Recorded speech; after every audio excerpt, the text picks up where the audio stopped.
Okay, Gani, we are starting in 1 minute. Алия, привет. Сейчас я. Здравствуйте, Erlan Idrissov, мы уже в эфире. Мы уже в эфире. Здравствуйте. Я забыл пиджак одеть, поэтому одену пиджак. Гани, как ты там? Да, все нормально, спасибо. Нормально все? Да. Ну, голос уже у тебя получше, а то это... Чая побольше, и все нормально. Ты у себя в офисе, да? Да, я в офисе. Хорошо. Супер. Мы начинаем через минуту ровно. Хорошо. Erlan Idrissov, добрый день. Farkhad Kuanganov здесь, из Нур-Султана приветствую. Да, приветствую. Рад видеть вас в добром здравии. Спасибо взаимно. So we have here Professor Steve Rothberg, MsTessa Daling, Khalida.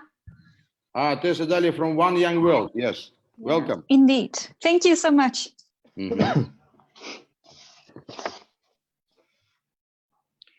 We have quite a serious panel here. Are we all or not? Other panelists will be joining later? Or They are coming. They're coming in. Okay, so I think we can start. Yeah? Yeah. Dear ladies and gentlemen, you are very welcome to the plenary session of the Central Asian Research Forum devoted to the Sustainable Development Goal number 17, which is about sustainable development through local and global partnerships. We are very happy to see such a fantastic support to our online event today from the UN, government representatives, academia, industries, NGOs who joined us today to share their case studies of helping to achieve SDGs through partnerships and discuss collaboration opportunities with Central Asian stakeholders. During last days, we covered so many important topics, which the ambassador, Mr. Erlan Idrissov, will summarize during his speech.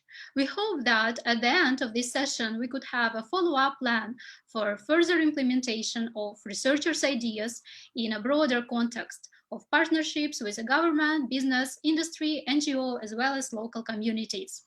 Dear forum participants, please feel free to share your thoughts and questions through the chat or Q&A form.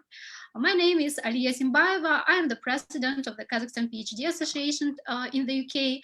I and Gani Bikenov will co-moderate today's roundtable discussion. Additionally, live translation from English to Russian and vice versa will be available on my colleague's page. I will share now the link with you. So it's in our chat. And let me pass the floor to Gani, who is the director of the representative office of the foundation of the first president of Kazakhstan in the UK. Gani. Thank you. Excellencies, ladies and gentlemen, dear friends. Let me start by thanking all of the speakers and participants today for this wonderful opportunity to meet you online, such a distinguished group of people, and of course for your support for this wonderful forum. My name is Gani Bikenov, and I represent Foundation of the First President of Kazakhstan in the UK. Foundation is the largest non-profit foundation in our country, and it's expanding activities for the benefit of all people of Kazakhstan. Foundation was established in 2000 by the personal initiative of the first president, Nursultan Nazarbayev, and today is proudly implementing his ideas by carrying out projects aimed at improving the competitiveness of human capital and creation of new generation of Kazakhstani people. I hope director of the Elbasy Academy, Mr. Kuanganov, who will speak later, will tell more about foundation and academy's activities. I'd like also to express my gratitude for constant support of foundation's London activities to Ambassador of Kazakhstan to the UK, His Excellency Erlan Idrissov, to whom I have a great privilege to give floor as our first keynote speaker. Please, Your Excellency. Рахмет, Гани. Біріншіден қайырлы күн, құрметті достар. Бүгінгі онлайн форумда баршаңызды көруге өте қуаныштымын. Қазіргі әлемдегі жағдайда мынандай заманауи онлайн форумды өткізу өте орынды деп санаймын. Бүгінгі сессия жалпы біздің форум өте нәтижелі результаттармен өтеді деп қатты сенемін. Барлық жас ғалымдарға болашақта үлкен сабыр мен еңбек арқылы биік жеңістерді тілеймін. Алия, сен түсінесің, үлкен сабыр мен еңбекпен. Ал енді бәріміз еліміз мынандай қиын коронавирустың жағдайдан аман сау өтейік. Good morning, everyone. Thank you very much. I just wanted to greet our Kazakh audience, Kazakh students. I understand they're online, watching us, joining us.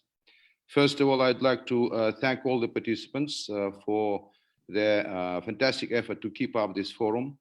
This is the third forum. The embassy works very closely with the PhD Association in UK. And we are very proud that none of us bent, and we have this forum in this online format. Let me announce earlier on that the forum will persevere and we'll have a real live forum. We hope to have it this year, somewhere in October. The exact dates will be finalized and everyone will be notified, but we decided not to bend to the coronavirus and have the forum in this modern online format. I'm very glad that this format is taking shape, and actually it has its own benefits because we have more time, we can have more participants joining us, we can have more time to have serious discussions. But let me come back to thanking, first of all, those who stand behind this great effort. First of all, the PhD Association of Kazakh PhD students in London, in UK, led by Aliya Simbayeva. I'd like, of course, to extend our warmest congratulations and thanks to the Loughborough University, which helped us to host the second scientific forum last year. Of course, through Ghani and Farkhad, I would like to express our gratitude to the foundation of the first president, who was instrumental in practical support of this forum over the last 2 years. Of course, I'd like to support other stakeholders in Kazakhstan, including Astana International Financial Center and Samru Kazina. I'm, of course, very grateful to have such a powerful panel. I can see that we are being joined soon by our colleagues from the British Council. Richard Everitt will be with us.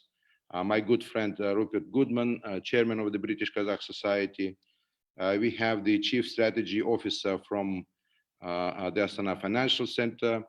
I welcome the new partner for the forum, One Young World. MsTessa Daling is with us today. I'm very happy that we'll be joined by our outstanding women activists from the Exponent Women NGO in Kazakhstan and from the Ministry of Information and Social Development. I understand the chairman of the Civil Society Affairs Committee, Aliya Galimova, will be joining us. I'm also very glad to learn that UN office in Kazakhstan has responded positively and will be also joining us. I am very glad, particularly, that we'll have in the online audience my old friend, Natalia German. We were colleagues. She was the foreign minister of Moldova some years ago, and I had the pleasure working with her together. And I'm very glad that she will be representing the UN from Ashgabat, where she has the Preventive Diplomacy Center of the United Nations. With these thanks, let me tell you that I believe the timing of this forum is absolutely fantastic. We couldn't find better time to have this online forum, particularly uniting the young generation. I think we all watch very closely what's going on. We see with our own eyes that many institutions, many established concepts on which the world rested are upended, completely in the shape of collapse. I think the common conclusion is that nature is giving us a strong signal. And this is a kind of a strong wake-up call, because the world in general, big and small countries, have been caught unprepared in the face of this coronavirus. I think this coronavirus has unearthed real challenges and the reasons for why we are having and facing this situation, at the core of which is the lack of trust, dangerous division and discoordination. We can see even elements of the witch hunt. China is being witch hunted these days, many countries. We have massive brainwashing. We also observed very unfortunately that science found itself in a situation of an orphan, where with the massive disinformation and misinformation campaigns, we don't know what's going on, and we don't know what to trust. I think the nature is calling on us to have a serious exercise to revalue and reassess many things, many concepts which we believed were supporting our world. There is no lack in the amount of comments, ideas which are being aired these days by very prominent people like Dr. Kissinger, for example. They all call for unity, for cooperation, for trust, but in reality, we do not see this to happen. Just this morning, going to my office for this online conference, I read a report on the meeting of the G20 health ministers. The report starts with saying that the ministers were unanimous in calling for joint efforts, cooperation, partnership, exchange of information, joint activities, etc., etc. But at the end of this report, I read that G20 health ministers could not finalize their final communique of the meeting. So what we are talking about? Still our concepts, behaviors, instincts belong to the old world. But the crisis and the nature calls for a completely new approach. The science has to take absolutely new role in shaping the world. And the nature, this whole situation calls on us to be not passive observers, what to expect next. Everyone asks a question, what life will be like after the coronavirus? Everyone recognizes that there will be life there, but no one knows what type of life we are going to face. Therefore, young generations, scientists particularly, people with knowledge, they should be proactive in shaping the new world which will emerge after the coronavirus. I think this is one of the key messages which I believe this forum carries along. And I'm very happy and proud that a young Kazakh generation, the students which are here, they persevere, they do not bend in the face of so many difficulties and hardships they have. And I know them very well. I try to support our students.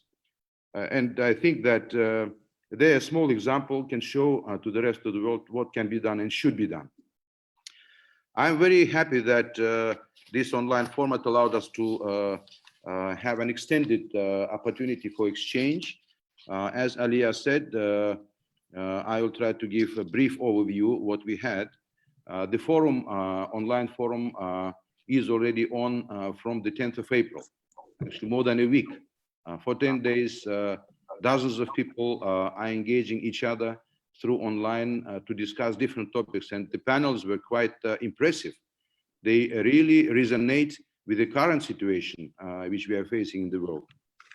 The 10th of April was the start when the central theme was how to build your successful career, how not to waste the knowledge you have gained in your studies, how to apply this knowledge in the most efficient way. And this was the start of this forum, which was then followed by the second panel, which was focusing on gender policies, how women should be proactive and how the entire ecosystem should be changed so that the powerful potential of women is used for the better things in the world.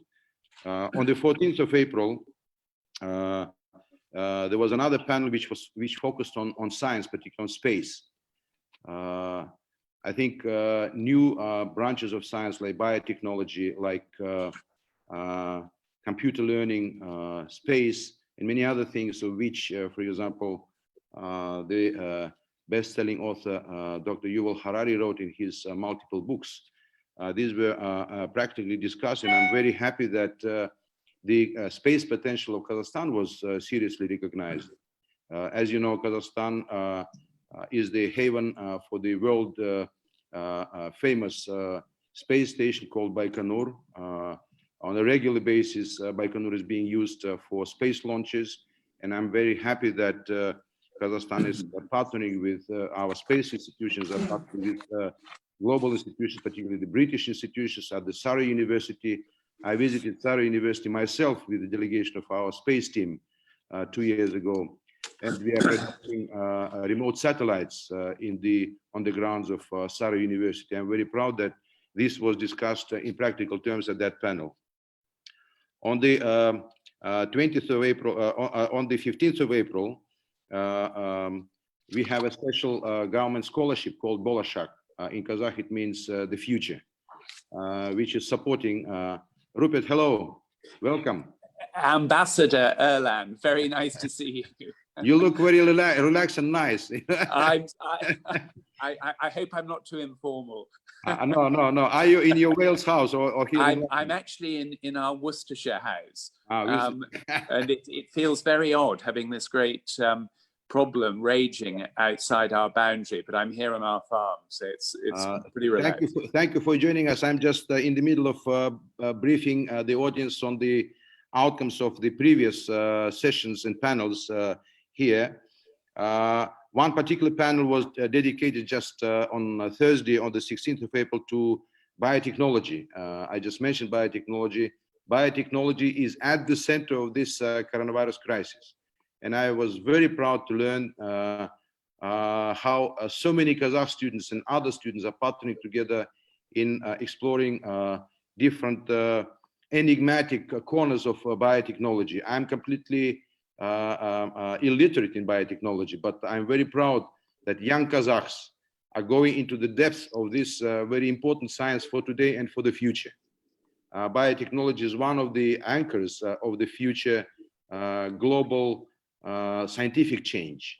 Therefore, we expect from biotechnology so many important things which will change our normal lives and our normal concepts. And I'm thankful that the forum has focused on this important topic. Next was the Samruk-Kazana and UNDP. They have talked about energy. Energy approaches will be upended again by this crisis. We talk about unleashing the energy potential of small particles, quantum, etc., etc. Therefore, we, particularly in Kazakhstan, who are used to live on the fossil richness of Kazakhstan, should change our behaviors. We should look into the future, and our young generation, our young students, scientists, are giving us a hint that we should not be completely complacent, being rich with oil and gas, but that we should look into the future. Saturday, just a second. Yes, continue. This young generation is eager to work, and they, irrespective of being the Saturday, they worked on Saturday and they had the lecture series. And today we are summarizing the findings of the multiple days forum and panels which focus on those important areas. Let me conclude by saying, first of all, that I'm very happy that we have not been overpowered by the crisis. The courage and perseverance by our students is bringing us this forum. Hundreds of people are united by this virtual capacity to discuss different topics, big and small, young and old. We with Rupert are joining from the old generation. I'm sorry that my good friend, British Ambassador Mike Gifford, was not able to join us. There is a medium generation there, but I'm very hopeful for the young generation. I would like to thank our students, our PhD association for showing this stamina and perseverance. I strongly call upon you to carry on. I have one practical suggestion, as I tried during the previous forums. Many interesting practical ideas have been discussed during these days. I would like Aliya and my colleagues in the embassy to make a cluster of those practical ideas, whether it is in agriculture or in biotechnology or in space. The embassy will try to use its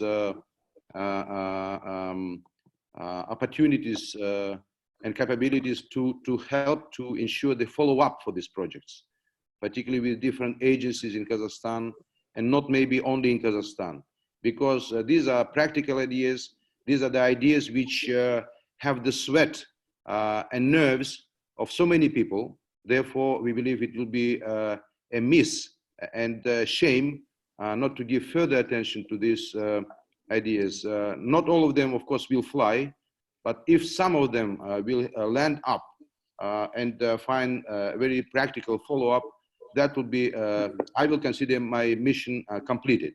Therefore, once again, I'd like to thank you for this effort.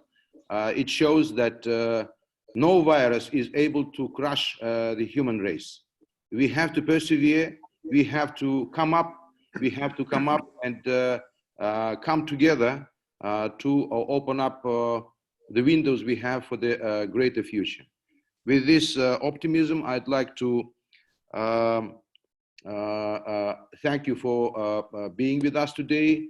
I will be popping up and out because we have, I'm in the office. The office is working in a special mode.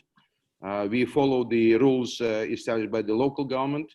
We follow the rules established by my government, by Kazakh government. Therefore, we are trying to be responsible, but life goes on, and there will be a life after post-coronavirus, after the coronavirus, and we are seriously preparing for that to happen. Thank you very much, and I wish you a very fruitful and resultful discussion. Thank you, Ambassador, for such informative speech. We are so grateful to you. Our next speaker represents one of the biggest subsidiaries of the foundation of the first president, established just last year. Mr. Farkhad Kuanganov is the director of the Elbasy Academy. So the floor is yours. Thank you. Thank you. Gani, саламатсыздар ма, құрметті әріптестер. Елшіміз айтқан көңіл сөздеріне және тілектеріне толығымен қосыламыз. Good morning, dear participants. First of all, I'd like to express the word of sympathy and support to our British partners over COVID-19 situation in UK. I'm grateful to the Embassy of the Republic of Kazakhstan, Excellency Mr. Idrissov, the Kazakhstan PhD Association in UK, Aliya Galimova, for organizing today's meeting and for an important positive agenda.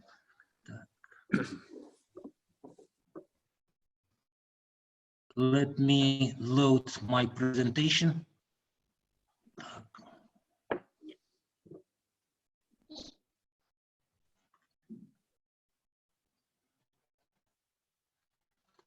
Okay.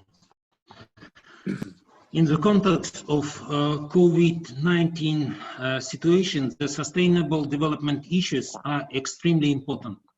Lockout has sharpened the development challenges facing humanity in general and each country. Today, it is needed to understand the scenarios of the future course of events, as well as the ways out of the crisis. Obviously, the world will never be the same. Unprecedented challenges require cardinal decisions. First of all, in economic and financial spheres, in social and equality issues, in access to education. Can you see my presentation? Yes. Yes, yes, we can see. Aliya, Gani? Yes, we can see. Yeah. Yes, yes. Okay. I'm sure the ideas and participants of our forum will contribute to the development of Kazakhstan and the region. The paradigm of present Kazakhstan development is modernization and competitiveness.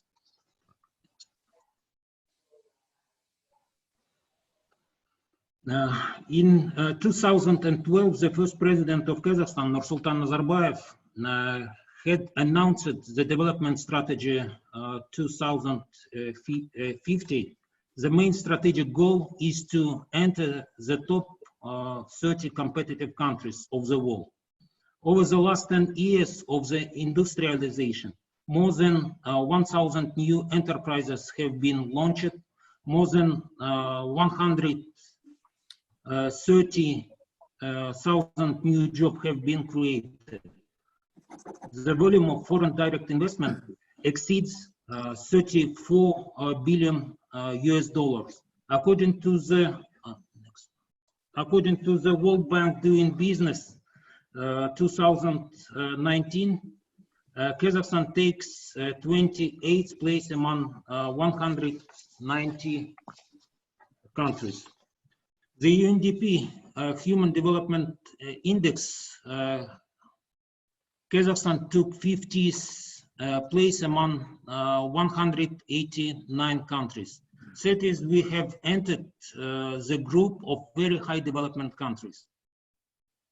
In 2017, Nursultan Nazarbayev had declared the entry into the third stage of comprehensive modernization of Kazakhstan.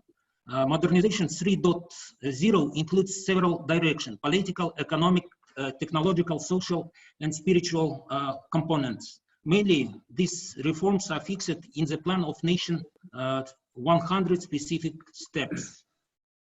Some tasks have been already implemented, but most of them have yet to be done. In essence, Kazakhstan is currently in the process of transformation, and in post-pandemic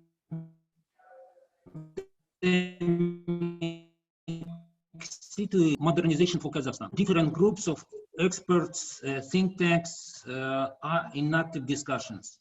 Obviously, changes must be done in economic model, financial system, social relations. Effective management is crucially important.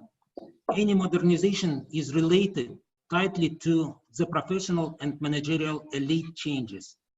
For any country, this is the most difficult and often quite sensitive development stage.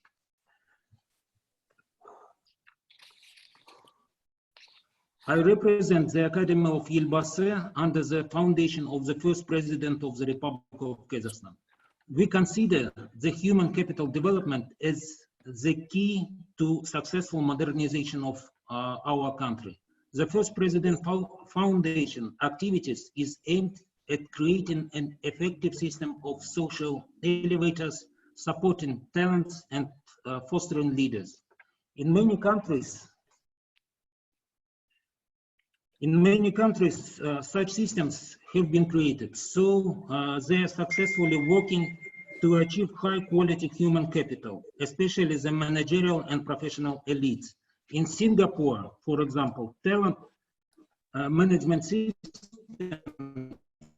selects children according to their abilities from the age of 6 years, as well promotes their education and development up to appointment to key positions.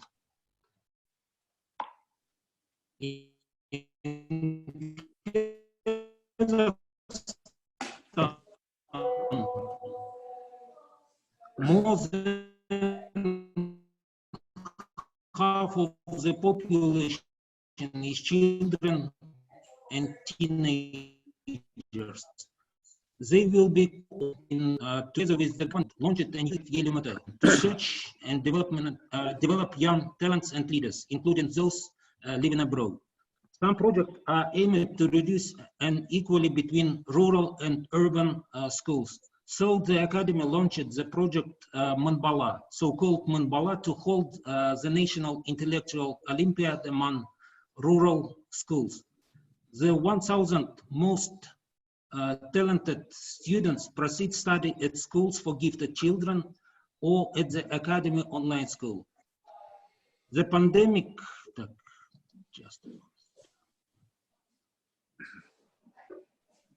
the pandemic and quarantine have become a challenge for the education system. Today, Kazakhstan has switched to online education. Since April, Academy has launched a new online school project to support teachers and parents. Also, our team develops modern tools for children's ability diagnostic and career guidance. It will be free of charge and available for everyone via regional centers network. The next project, Elbasy medal, is very similar to Duke of Edinburgh Award.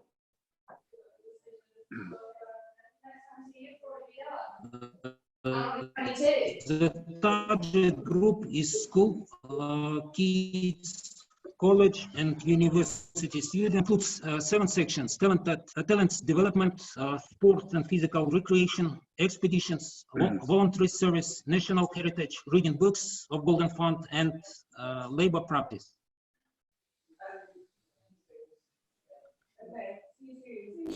Next project is Change Leaders. The aim of this project is to select, train, and form teams of change leaders, to solve specific problems in different sectors. The government has identified 49 key objectives in 11 economic sectors. Selection procedures are being completed. Then next stage, training for core and soft skills. By the end of this year, teams have to implement projects on key problems of industry development. For each industry, we're supposed to create special discussion places, some kind of platform for sustainable development and competitiveness. Ultimately, main goal is to create a concentration of top-level professional career innovations. Professional communities united around actual tasks are necessary for transition to a new professional level of in UK, such institutions have existed for a long time and play a very important role in governance. We are convinced the new generation of leaders will help to increase significantly the competitiveness of our country. Taking this opportunity, I'd like to invite PhD Association members to take part in Change Leaders program in any convenient role as consultant or member. In conclusion, I would like again to express my gratitude for this opportunity and wish you successful work. Thank you very much. Mr. Kuanganov, thank you for your absolutely brilliant presentation. I think that if our audience will have any questions, we could answer them after our plenary session. And I have an honor to give floor to our next speaker, Mr. Vlastimil Samek, representative of the United Nations Department of Global Communications, and also head of the United Nations Information Office in Kazakhstan. Mr. Samek, please, the floor is yours. Thank you very much, Mr. Bekanov, Your Excellency. Distinguished participants, it's indeed a great pleasure and honor to take part in today's discussion. I'm truly grateful for being invited. I would like to thank also Ms. Galimova for being kindly the one who is working with our office and with the UN in Kazakhstan for many, many years already. And I think my participation today here is a reflection of very strong ties the UN is having with Kazakhstan. I would also like to express our very sincere gratitude for the cooperation and support we are receiving from the Republic of Kazakhstan throughout the years since the UN office has been officially opened in Kazakhstan. I still very much remember and highly value the time when Ambassador Idrissov was Minister of Foreign Affairs of the country, and definitely I would like to highlight the really a great, I would say, impetus on how the cooperation went today. So once again, Excellency, thank you very much. Greetings to all, and let me just quickly perhaps reflect on some issues related to the SDGs, particularly in the region of Central Asia. SDGs as such are certainly a very interesting phenomena, and we have just entered the decade 2020-2030 when we are expected actually to achieve specific results at by 2030. It's very much also focused on the young generation, which I'm glad that is actually taking part in this webinar and discussion, because it's primarily going to be them who will be actually responsible in certain terms for these achievements. I do hope that those of us who are at a certain age will still be around and will be also able to support and assist. Let me just quickly perhaps reflect the issues related to certain calibration of the SDGs in line with the current COVID-19 pandemic. Definitely is, without any doubts, affecting the sustainability of the world, sustainability of the region, but also it's actually showing us the vulnerabilities of the world we live in, and it's perhaps showing us also the new ways how to address the issues of sustainable development. And if we ask ourselves a question, whether the world returns to the old normal when the COVID-19 pandemic is over, then actually we shall be also a moment that perhaps will not be compatible with attaining SDGs, or we shall be choosing a new normal approaches. We shall have to adjust practices to be good for sustainable development. For example, if I made the social distancing and other containment measures have just demonstrated the viability of changing certain behavior.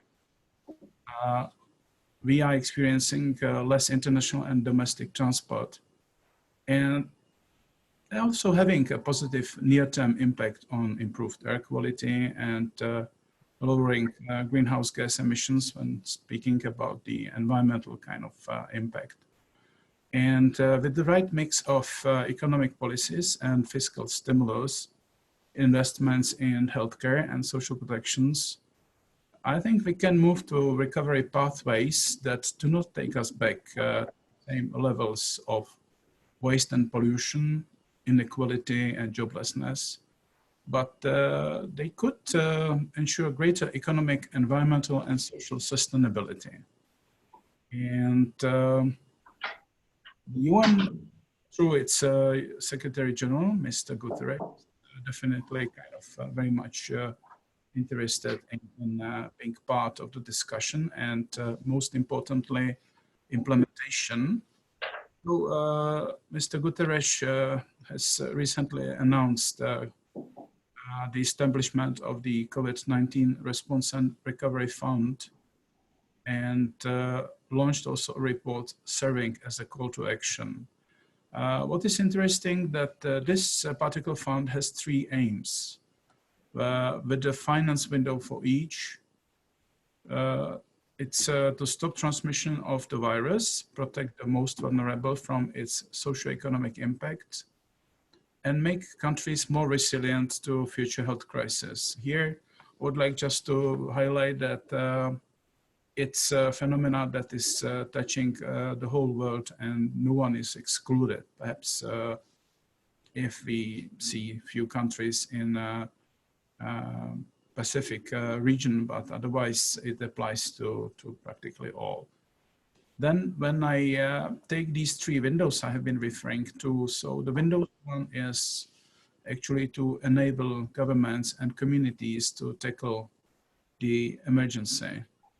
The window one will support countries to fully implement their national action plans for health security, and it will be helping them to close gaps in acquiring essential equipment and supplies and pay social workers.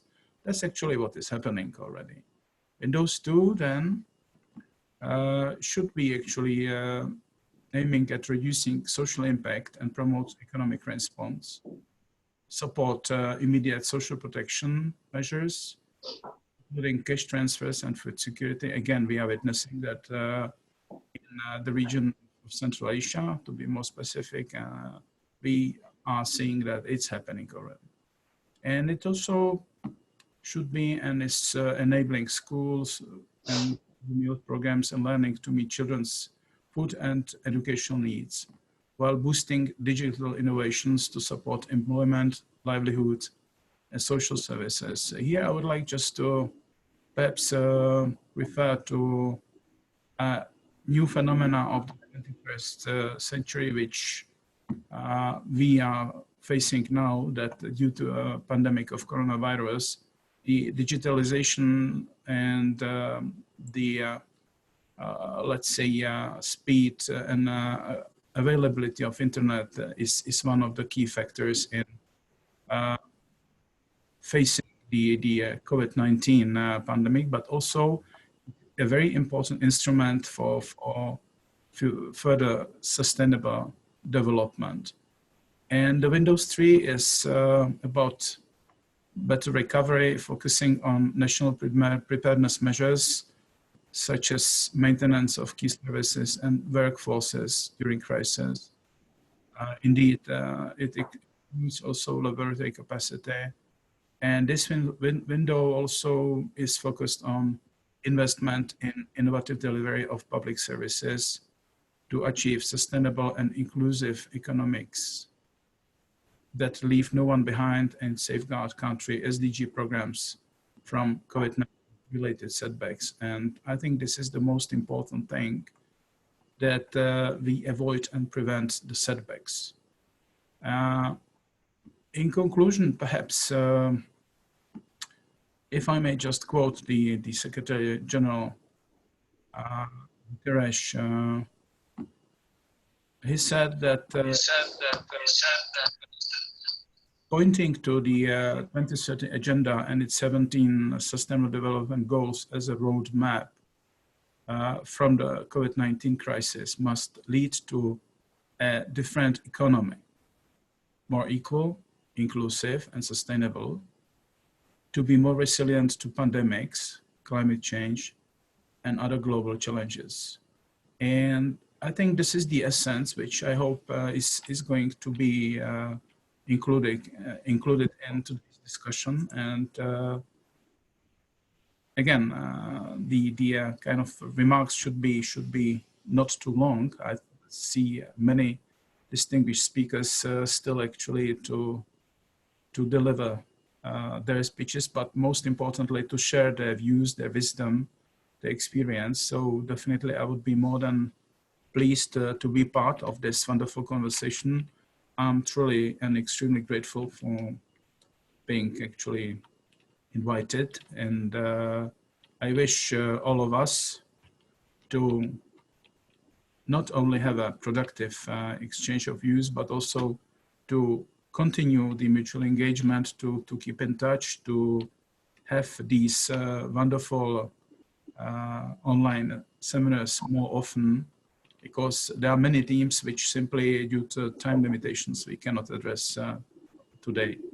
So with that, Ambassador Idrissov, colleagues, thank you very much, and I'll be still with you. Then if I disappear, please do accept my apology, because I have set a Skype meeting with one of my headquarters in Geneva, so with your kind permission, might be invisible for a while. Thank you very much. Mr. Samek, thank you very much. Great speech. It's always good to know that UN, the biggest world organization, is supporting us. And of course, the World Health Organization, as part of the UN, the global network, is on the front line to tackle COVID-19. Thank you. And I have a particular honor to present our next speaker, Mr. Rupert Goodman, DL, who is a long-standing chairman of British-Kazakh Society, and also one of his maybe my most favorite titles is Deputy Chairman of Prince Trust International. The floor is yours, Mr. Goodman. Thank you very much indeed, Ghani, and again, good morning, ladies and gentlemen. I hope you can hear me clearly. And as the chairman of the British-Kazakh Society, it gives me enormous pleasure to add my welcome to that of Ghani and the ambassador, and to you all, to this important research forum, which is dedicated to sustainable development and innovation in Central Asia. As you all know, the British-Kazakh Society aims to promote the very best of relations between the UK and Kazakhstan, as well as the wider region, including highlighting trade and investment opportunities and promoting cooperation between government, finance, and industry throughout Central Asia. We also place a strong emphasis on promoting trade and investment, sustainable development, and innovation in the region. So this forum falls squarely within our remit. We're therefore delighted to be part of this important event alongside such a distinguished group of organizations led by the foundation of the first president of Kazakhstan and the Embassy of Kazakhstan. And we at the BKS are honored to have a strategic partnership with the forum's organizers, the Kazakhstan PhD Association, whose chairman, Aliya Galimova, is also the chair of the BKS Research Committee. And we thank her for all her work on this important initiative. And indeed, the chairman of the BKS Education Committee, David Hardy, is also a participant in this important event. So with its strategic geographic location and dominant position in the region, modern Kazakhstan has really developed a key role in Central Asia, a further reason for our wholehearted support of this event. The forum this year, and in its third year, is, I believe, playing a crucial role by promoting results-orientated discussion between key players in the UK and Central Asia, providing a platform for PhD students, attracting funding from investors and government projects, and encouraging cooperation amongst stakeholders for sustainable development projects.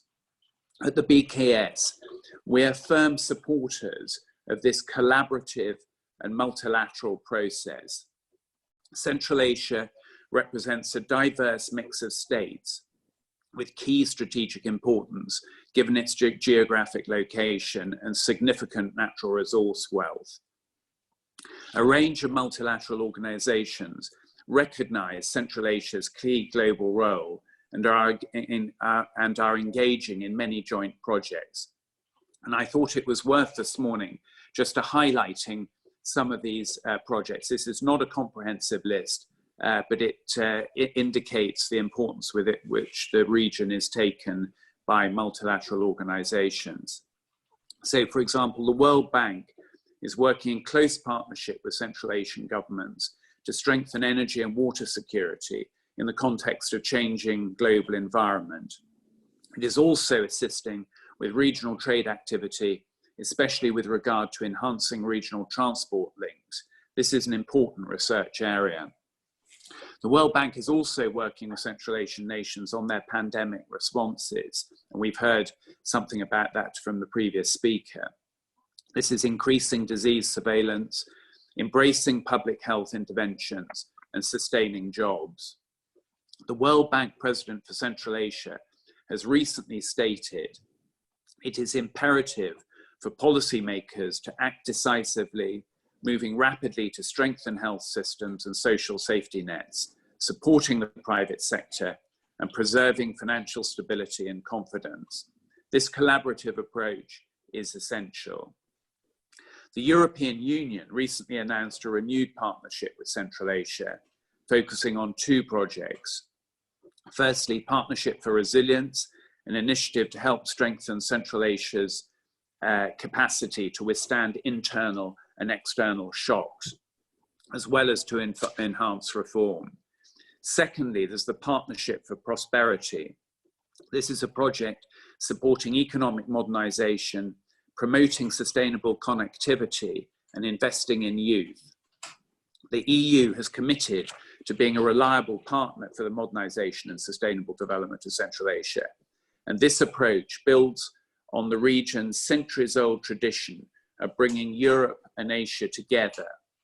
This is again an important area for further development and action. Central Asian states have also forged a very important partnership with EBRD to boost investment and drive reform. And indeed, the BKS held a joint meeting with the EBRD a few months ago. The EBRD is playing a crucial role by investing in the private sector and helping to improve economic competitiveness across the region. The EBRD is also broadening access to finance, strengthening the banking sector, and developing local capital markets. For example, EBRD is investing in Kazakhstan's infrastructure, seeking to enhance connectivity and promoting regional economic growth. EBRD is Kazakhstan's largest investor in green energy, vital for the country's sustainable development. This is a hugely beneficial partnership for the region. The United Nations Development Programme is again another multilateral initiative working with Central Asia. Agenda 2030 and the Sustainable Development Goals provides the framework to approach these issues.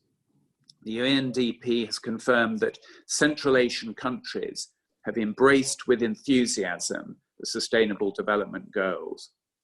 Indeed, Kazakhstan's parliament unanimously adopted a declaration on the SDGs, and other Central Asian states are also engaged. Agenda 2030 is helping strengthen partnership and cooperation in Central Asia using the Sustainable Development Goals based on national ownership, shared responsibility, and accountability.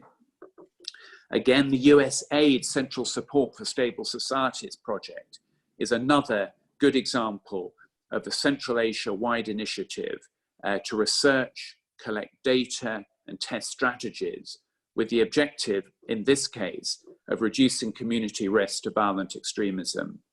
This project is designed to contribute to the body of research on Central Asia and encourage investment from other development programs in the areas of governance, economic growth, health, and education. In addition, NATO continues to deepen cooperation with Central Asia. NATO's partnership structures and cooperation programs provide a multilateral framework for security dialogue to build confidence and address shared security challenges. The Partnership for Peace program has been an important initiative to address the threat posed by terrorism, extremism, drug trafficking, and other challenges, which requires a regional and international response. Kazakhstan has been an especially active partner with NATO. Indeed, Kazakhstan has hosted the annual Steppe Eagle exercises in cooperation with NATO allies. The Kazakhstan PhD Association itself is doing much to promote research in the region, alongside other academic bodies, including Loughborough University. I believe that prospects for Central Asian relations are tremendously exciting, and the British-Kazakh Society intends to play its full part in further developing the UK-Kazakhstan bilateral relationship in cooperation with our patron, His Excellency First President Nursultan Nazarbayev, as well as promoting cooperation throughout Central Asia more generally. Given the global challenges posed by COVID-19 and the health, economic and psychological ramifications, the cooperative and multilateral theme of this conference could not be more typical and topical, vital and strategically critical. May I thank the organizers of this important event, the Pakistan PhD Association, as well as the key sponsor, the Foundation of the First President. Thank you too to His Excellency Erlan Idrissov, the Distinguished Ambassador of Kazakhstan, and of course Ghani Bekhanov, the very successful London representative of the Foundation of the First President, for all their important work in promoting good relations with the region and more widely. Thank you very much indeed. Thank you, dear Rupert and your colleagues, Jean-Touar, Roger Holland, David Hardy, Jeffrey Temple, David Skills, for this amazing, for your amazing work that you are doing. And the next speaker of our event is Professor Steve Rothberg, Pro-Vice Chancellor for Research of Loughborough University. Last year, Loughborough University was the general sponsor of our forum in the UK. And we had such amazing and successful event there. So let me highlight that the Loughborough University is our partner for this third forum, which is ranked in the top 10 UK's universities and has a vast experience in the implementation of scientific projects aimed at sustainable development. Dear Professor, the floor is yours. Thank you, Aliya, and good morning, everybody, or good afternoon, I think, for many of you. Can I just check that you can see my screen? You can see my presentation on my screen? Yes, sure, I can see. Okay, so delighted to be part of the event today and to continue to support the Kazakhstan PhD Association. Aliya, you asked me to talk about collaboration between higher education, government and industry and implications for sustainability. Well, that's quite a big topic for 10 minutes, but it's a very important one, and I'll do my best to do justice to it in the time that I've got. So just quickly, this is what Loughborough University looks like for real, or at least this is one of our campuses. This is our campus in the Midlands, and I will say something about the importance of our campus for this relationship between higher education, government and industry. But we also these days have a second campus, which is in East London on what was the Queen Elizabeth Olympic Park. It's not all ours. We occupy just this part of the building here, which was the broadcast centre during games time. But actually we find ourselves in a very innovative and exciting community here, and again I'll say a few things about that in a moment. This was the place where we hoped to be hosting you for this event, but things changed rather rapidly. I have to say I'm very impressed that you've managed to take your event in its entirety online, but I wasn't surprised that you had been able to do that so quickly and effectively from what I've learnt about you in the last couple of years. And I hope that we'll be able to host you back on our London campus as soon as we return to more normal times. So Loughborough University these days is a well-regarded university in the UK. But perhaps the reason that I'm talking on this topic is that we have something of a reputation for the relevance of our research, particularly to business and industry. We're certainly not unique in that expect in UK universities, but perhaps our commitment to that particular issue is distinctive. And you can see some hints of that in the awards that we hold currently. So we are at the moment the Entrepreneurial University of the Year in the UK. We also rank first for employer-student connections.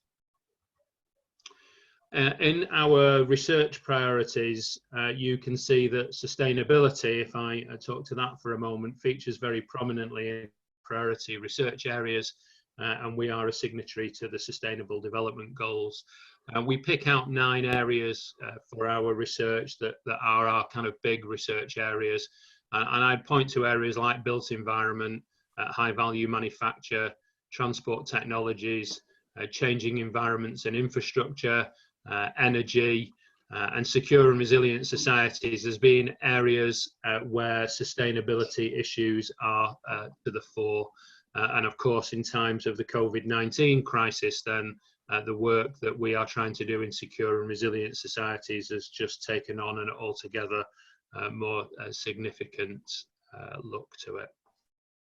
But let me zoom out from Loughborough University for a moment to the national level, because in this combination of universities, government and industry, the government strategy is absolutely critical.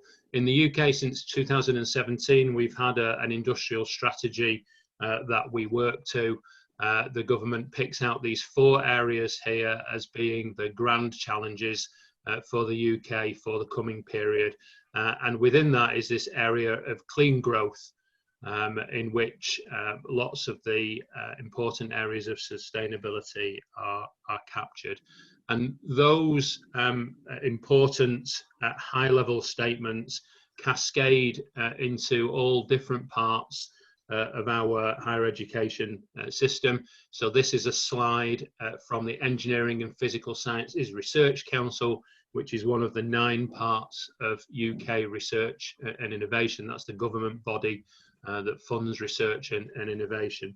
And you can see, without going through all the detail on this slide, how the resilience area and how the productive area both capture important aspects of sustainability. So we have the very high level message from government that then cascades down into our primary funders. I'm just showing you one of the research councils here, but you'd see the same messages reflected in all of the statements from these different parts of our funding system. I now come back to Loughborough, and this is our Advanced Technology Innovation Centre that you can see here, part of our University Science Park. And as an institution, Loughborough, as I said a moment ago, has a well-recognised reputation for working closely to meet the needs of business. That includes many businesses in the UK and around the world, but also a number of businesses that we've either started or nurtured ourselves on our campus. Actually goes back 100 years to the principles of something called the instructional factory, which was the idea of our president of the university at the time, but that's a story that we don't have time for right now. The point I want to make to you on this slide is about how on both of our campuses we have academic and business communities side by side, and we strive for a level of integration between those academic and business communities that is not seen in all places in the UK. So on our main campus in the Midlands, the west side of our campus is the UK's largest university science park. We have 2,500 staff on our science park who don't work for the university. They work for about 80 different organisations. The smallest are just renting a desk in our innovation centre. The largest have several hundred employees on the different parts of the science park. And while the arrangement that we have in London is quite different, in fact in London we are a tenant on that site on the Queen Elizabeth Olympic Park, actually the community there embodies exactly the same spirit. So we are a higher education partner on that campus. Our neighbour across the way is one of Europe's largest innovation centres, and we have a number of high technology businesses around us, including the Ford Motor Company and the BT Sport broadcaster, who are also part of that community. So it's the same principle that we're trying to bring academic and business communities together within a single community. On our Midlands campus, and perhaps one of our most famous partners is Rolls-Royce, which is an organisation that I'm sure many of you are familiar with. Rolls-Royce has about 50,000 employees and recently made a very substantial investment on our Science and Enterprise Park. But our partnerships are not simply with those very large and well-known organisations, and it's important, I think, that you find a way to have relationships with organisations on all scales. Here is a company that's 1,000th of the size of Rolls-Royce, a company called DJB Instruments that we do work with. And it's important that our funding system allows us to do work with organisations of all these different sizes. I'm just going to play you very quickly a little clip of a video. I'm not going to show it all to you in the interest of time. We'll start about here. ATP Research Associate, so I'm based in DJB Instruments and account to Department of Materials for lab work. The project aim is develop an ultra-high temperature accelerometer with expertise from DJB Instruments with lots of years experience in manufacturing accelerometer. However, we do need Loughborough University support on developing the materials. We don't have the resources of some of our larger competitors, so working with universities on the research project has allowed us technology, at least otherwise we wouldn't have the Loughborough itself is a great university. It has a both engineering and manufacturing, which for us is very important.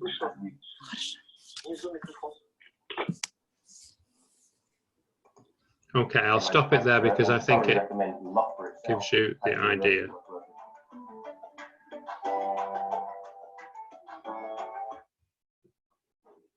So I showed you examples from two very different companies, one very large and one very small, and it's important that, and we're fortunate in the UK in that our funding mechanisms allow us to work effectively with companies on those very different scales, and I'll just pop back to that point in a moment. This is my final slide. Where I just want to summarise some points to you about the partnerships that we have and the way that we work.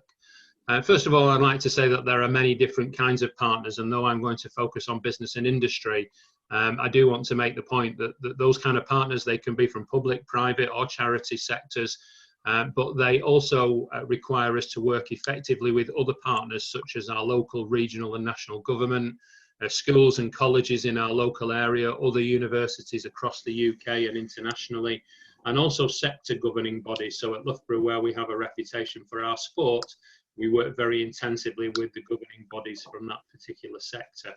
There are many purposes to the partnerships that we have. Sometimes our partners are involved with guest lectures, but the best of the engagements that our partners have in our programs are where they provide team design type projects as an integral part of our degree programs. They also, of course, provide many thousands of placements for our students and graduate jobs, and I highly recommend student placements as a good way to build relationships with your partners.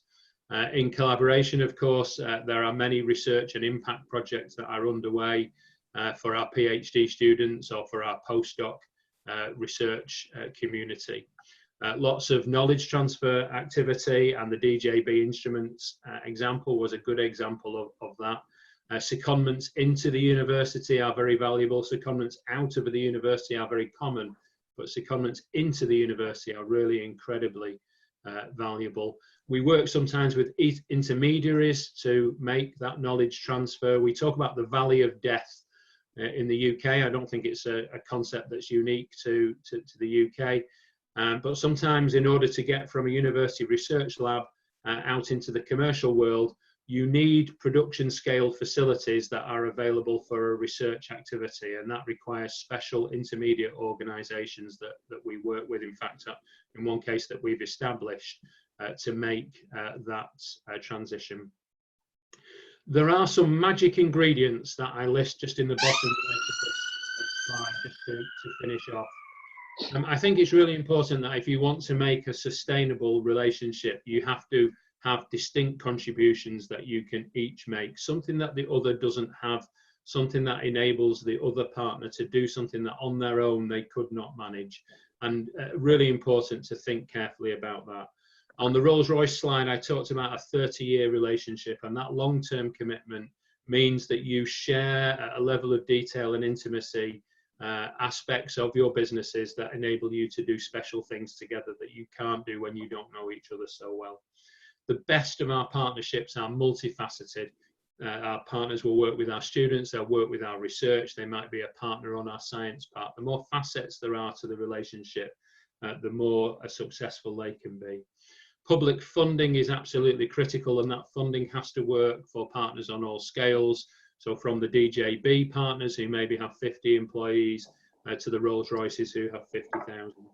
And last but not least, we should always remember that these relationships are successful because of people. People like to work with people, and when people get on well with other people, then really you can do things that you could not otherwise manage on your own. And on that point, I'll stop. Thank you. Thank you, dear Steve, for sharing your beautiful and very effective campus that our guest last year had a chance to visit. And looking forward to have our third forum in the physical state this October, hopefully. So our next speaker is Aliya Galimova, who is the chairman of the Civil Society Affairs Committee of the Ministry of Information and Social Development. Dear Aliya Galimova, the floor is yours. Aliya Kayratovna, ждем вас.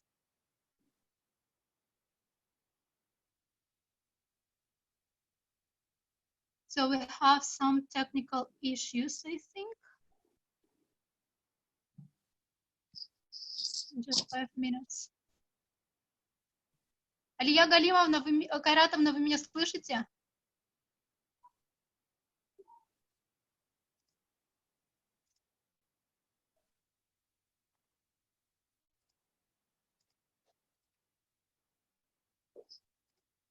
Алло, Халида. Okay, so Aliya Galimova will talk on Russian, but translation will be available on Facebook, and also we should have presentation on English.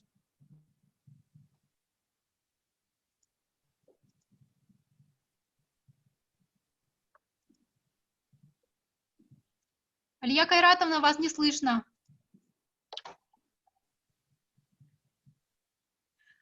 Okay, as we have some technical issues, let me pass the floor to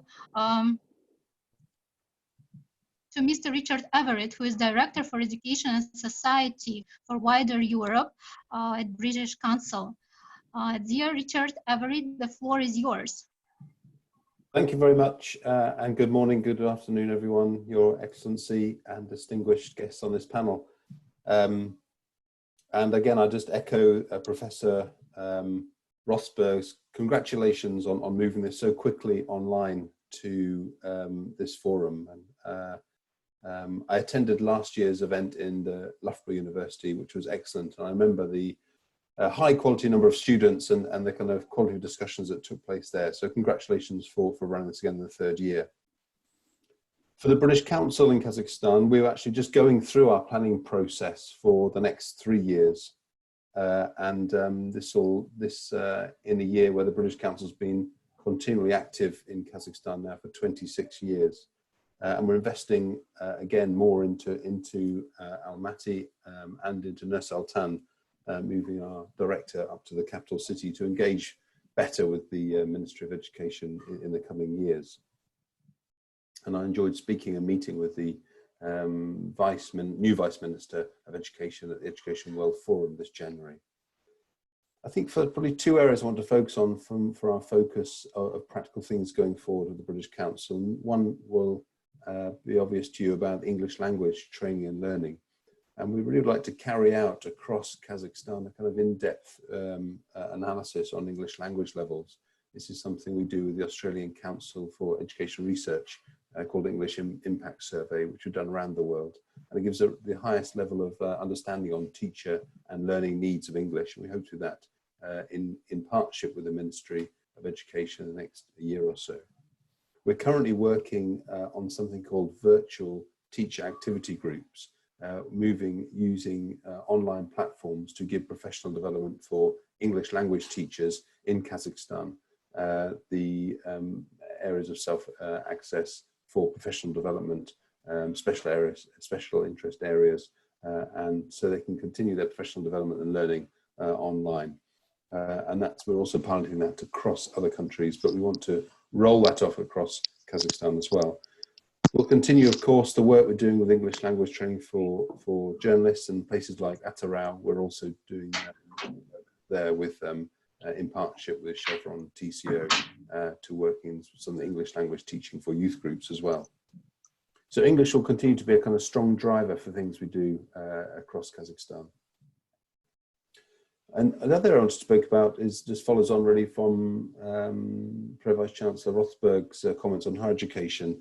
We've done quite a lot to strengthen capacity in higher education. We have a program called the Creative Spark, which drives entrepreneurship and enterprise skills for undergraduates and universities across Kazakhstan. We have 10 university partnerships between the UK and Kazakhstan in this space, and they are already kind of working on ways of driving entrepreneurship and enterprise for embedding those subjects into their curriculum and creating kind of enterprise centres. In fact, currently there's a digital online video pitch competition happening to drive new business ideas from Kazakh students, and that runs until June the 7th this year. We also are constantly keeping updated the UK's university sector around what's happening in Kazakhstan in the market. So tomorrow, for example, we have a webinar focused on what's happening in Kazakhstan to recruitment officers and directors of international UK universities, updating them on what's happening in Kazakhstan on the market. And this is on the back of our successful number of years running education fairs in Kazakhstan. And we're looking to see what the best model of recruitment for international students will be during this time of COVID-19, and of course in the months and years afterwards to support the UK sector in their needs.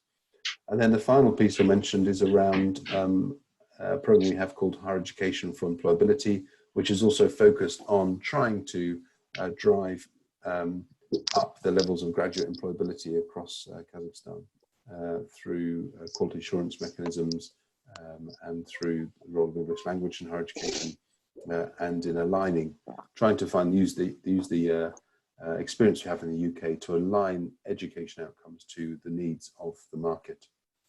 So in summary, really, just to say that delighted to be a part of this forum again.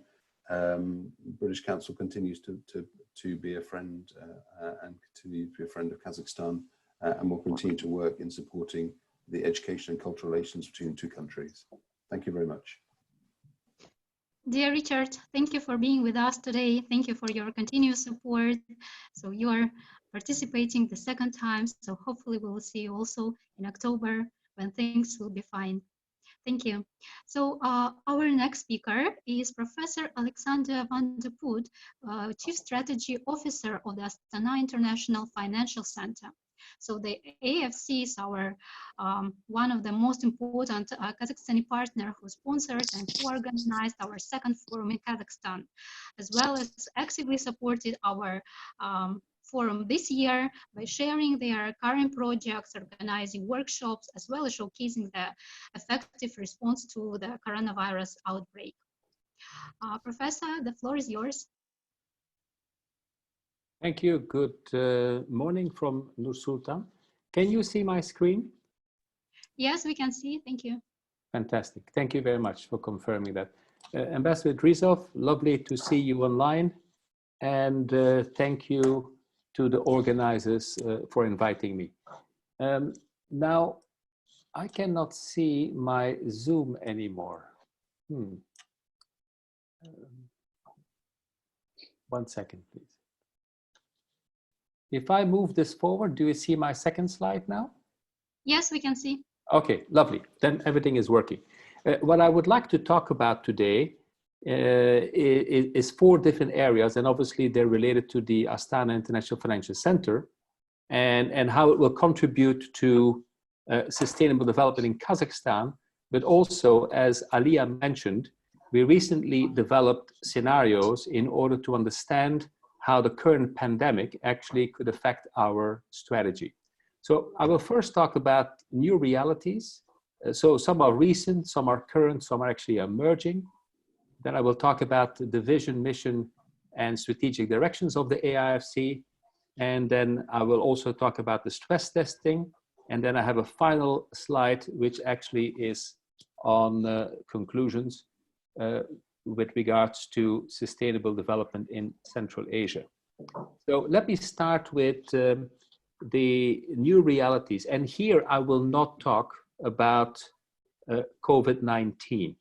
That actually I will address a little bit later in my presentation. But first and foremost is that the commodity supercycle has come to an end. And actually it came to an end already with the bear market in 2015.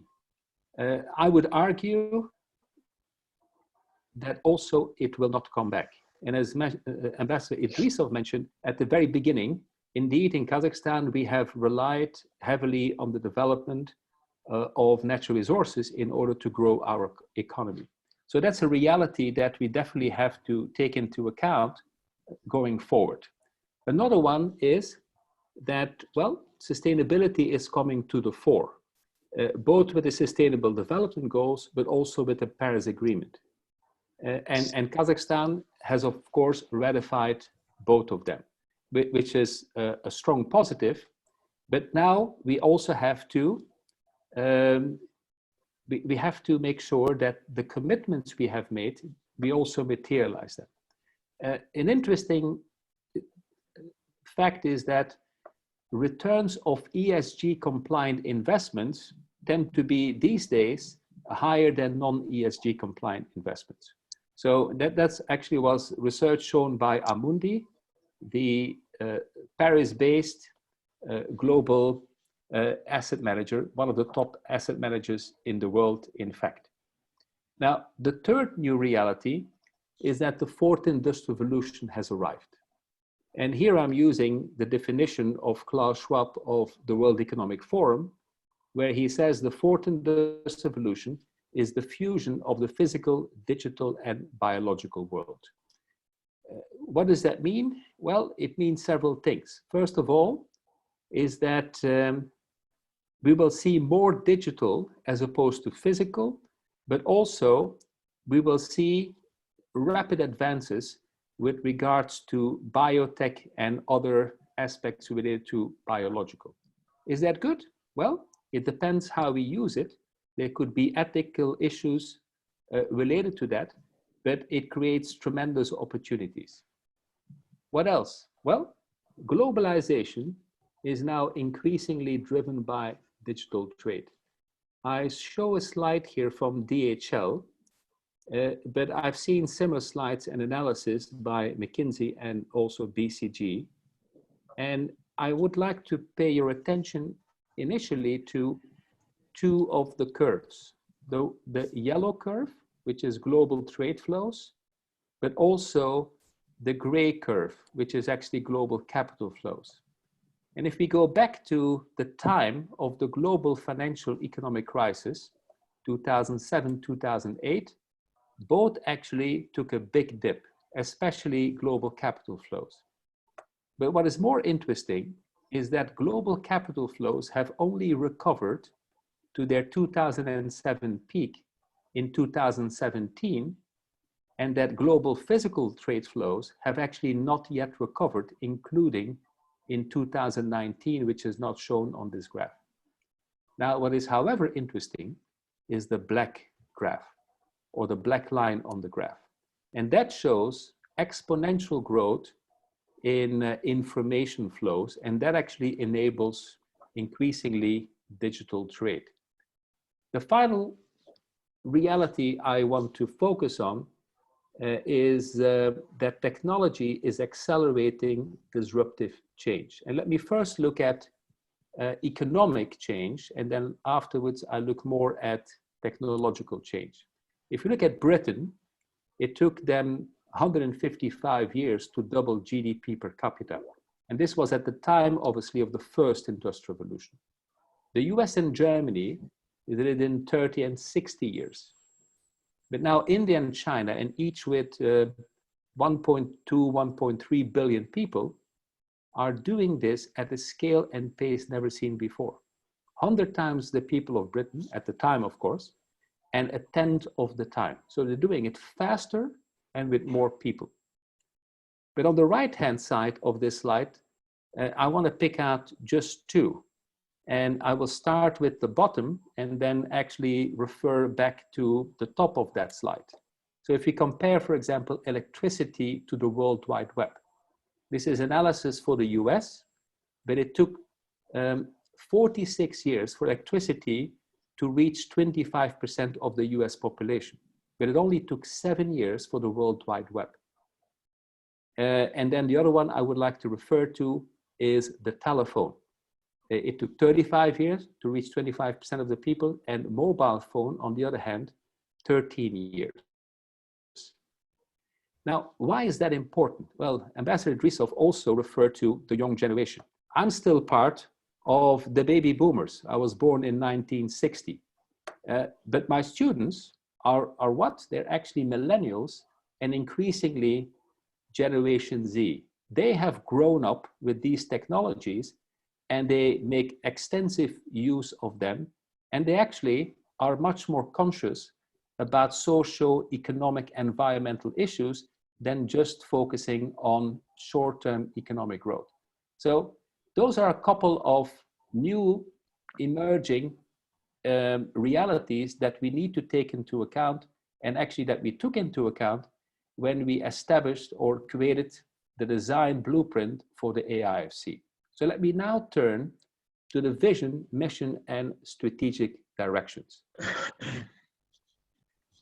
First of all, our vision. Now, our vision is to become the leading international financial center in the region. Now, the region is not just Central Asia, it's much broader. It includes, of course, Central Asia, but also the Caucasus, Western China, Mongolia, Eastern Europe, and in total, we're looking at a region of about 800 million people. So it's Central Asia, but obviously Central Asia is an integral part of it. More importantly is our mission. Our mission is the reason why we exist. And here we want to contribute to the sustainable economic development of Kazakhstan and the region by fostering innovative financial products and services. I would like to show you a book that I co-authored with Karel Kelimbetov. He's currently the governor of the AIFC. And in that book, we define sustainable business growth as defining, not as defining, as growing and balancing all 5 capital stocks. Now, what are the capital stocks? First of all, it's natural capital. Number 2, it's manufactured capital. 3 is human. Then also, as number 4, we have social capital, and then finally, financial capital. Now, we can link these directly to the 17 Sustainable Development Goals. So we have a smaller set, but there's a direct relationship between our smaller set than the 17 Sustainable Development Goals, as outlined in the publication, of course, by the United Nations. Well, the question then is, how are we going to do this? Well, first of all, we created what we refer to as a dynamic ecosystem. And this is modeled on, well, Silicon Glen, Silicon Fen, but also Silicon Valley. And it has 2 parts to it. First of all, the large traditional financial sector players. And these are companies like, well, banks, but also insurance companies, brokerage firms. So they're typically well established. But if you would talk to them and they would be honest, they would say, well, innovation is not necessarily our strongest skill set. They tend to be less innovative, less nimble, less agile. On the other hand, on the left-hand side, we have what we call AFC FinTech.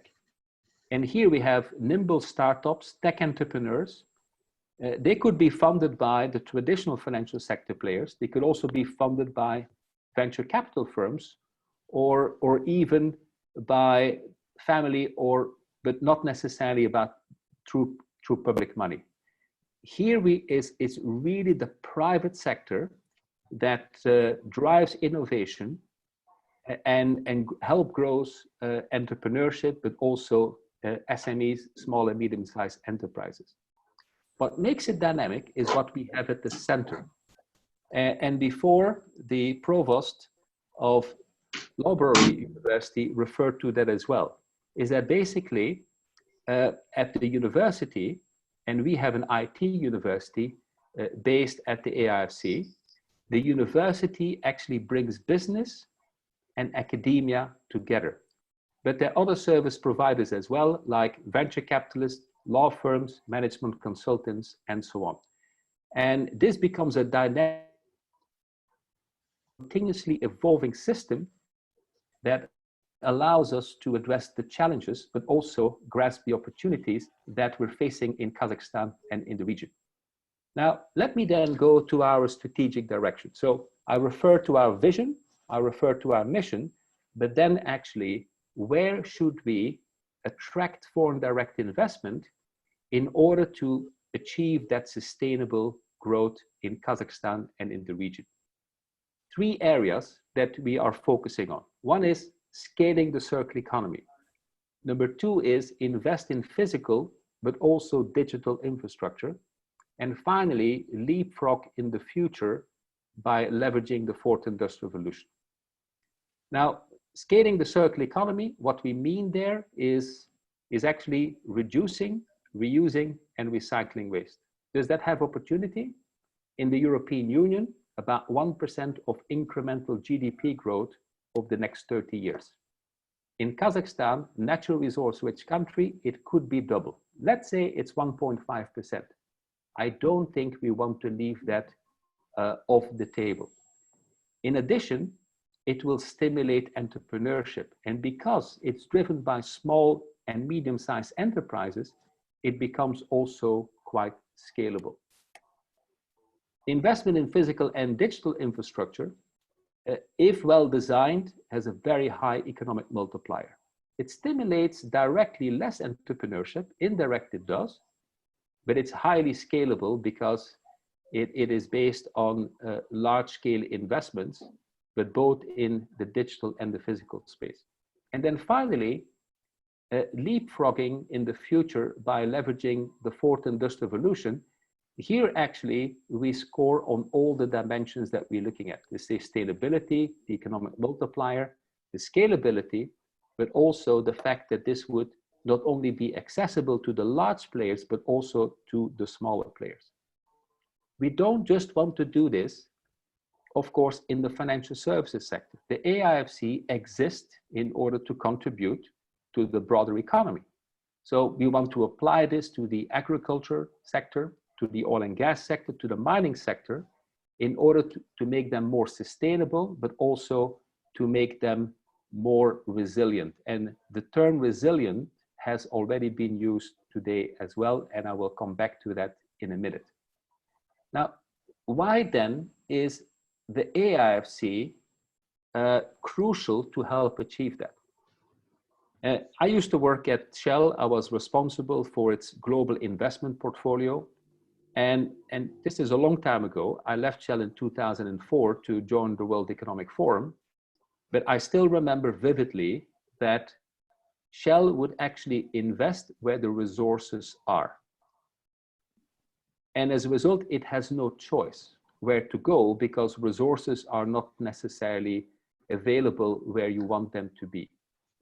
Now, doing business in a country that you're not familiar with is always a daunting task.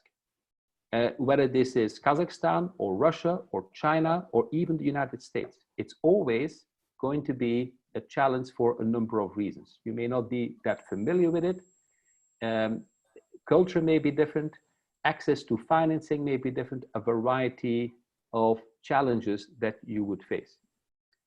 So what we can do, and here I would like to use an example of a renewable or sustainable infrastructure project. Let's say it's a solar farm that that we would, let's say 100 million euros or 100 million pounds that we would be investing by a foreign direct investor. Let's say it's Total, and actually Total has recently invested in a solar farm in Kazakhstan. What we can do through our regulator, AFSA, Astana Financial Services Authority, we can structure it as a special purpose vehicle. That's number one. And that's the blue that you see on your screen. I will actually now go counterclockwise. Number two is through our exchange, AIX, we can actually issue a green bond or an Islamic bond. And as a result, we can lower the cost of capital by optimizing the capital structure and finding the right balance between equity and debt.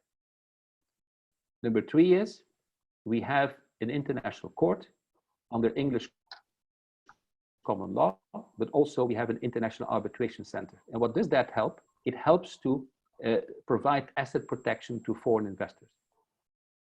We could even help grow that business going forward through an SME listing. So the SPV could be listed on the SME market. We still have to establish it, but we have the basis in order to establish it through a securitization vehicle to further grow the SPV. Finally, companies registered with the AIFC can have 100% foreign ownership and repatriation of profits. So there's a choice whether they want to have a joint venture in the country or whether they want to have 100% foreign ownership, but repatriation of profits is a possibility. We believe that with bringing the different parties together of the AIFC, we can help dramatically manage risk for foreign investors and as a result, improving the area for investment for them. The last part is stress testing our strategy. And I have a lot of experience with scenario planning. I started doing that when I was in Singapore in 1985. I was head of global practices at the World Economic Forum that included scenario planning. And at Shell also is a company that is known for its scenario planning and linking it specifically to strategy and investment decision making. So we developed with a network of experts, both within Kazakhstan and outside, scenarios about how the global pandemic could evolve and then also looking at its socio-economic implications. What did we find? First of all, I would like to make the difference between what is the unthinkable and what is considered the foreseeable. The unthinkable is what we would call or refer to as wildcards, or Talab referred to that as black swans. Low probability, very high impact events can only be explained after the facts have actually emerged. They cannot be accurately anticipated nor in time nor in space. Examples are the Fukushima in Japan, triple disaster, pandemics such as COVID-19, but also the Macondo oil spill, which is the BP oil spill in the Gulf of Mexico. What do companies do if they're well prepared? They come up with contingency planning. If this happens, what would be our operational response to it in order to mitigate actually the impact of the event? Now, you will say, why did we develop scenarios when you cannot anticipate pandemics nor in time nor in space? Well, the pandemic is emerging. So now we can actually develop scenarios to see how they could unfold over time. And this is what we then call the foreseeable. And the foreseeable is an event or a combination of events that can be reasonably anticipated based on cause and effect. Key is here weak signals. And the weak signals provide early indications about what could unfold over time. Examples here, 2008 global financial economic crisis is one that we accurately anticipated at the World Economic Forum.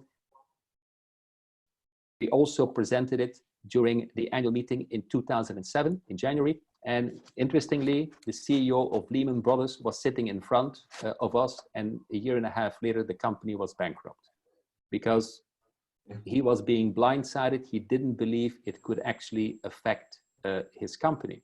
But that's the key about scenario planning, that basically it allows us to anticipate future discontinuities with the objective that we are not blindsided, that we are not disrupted.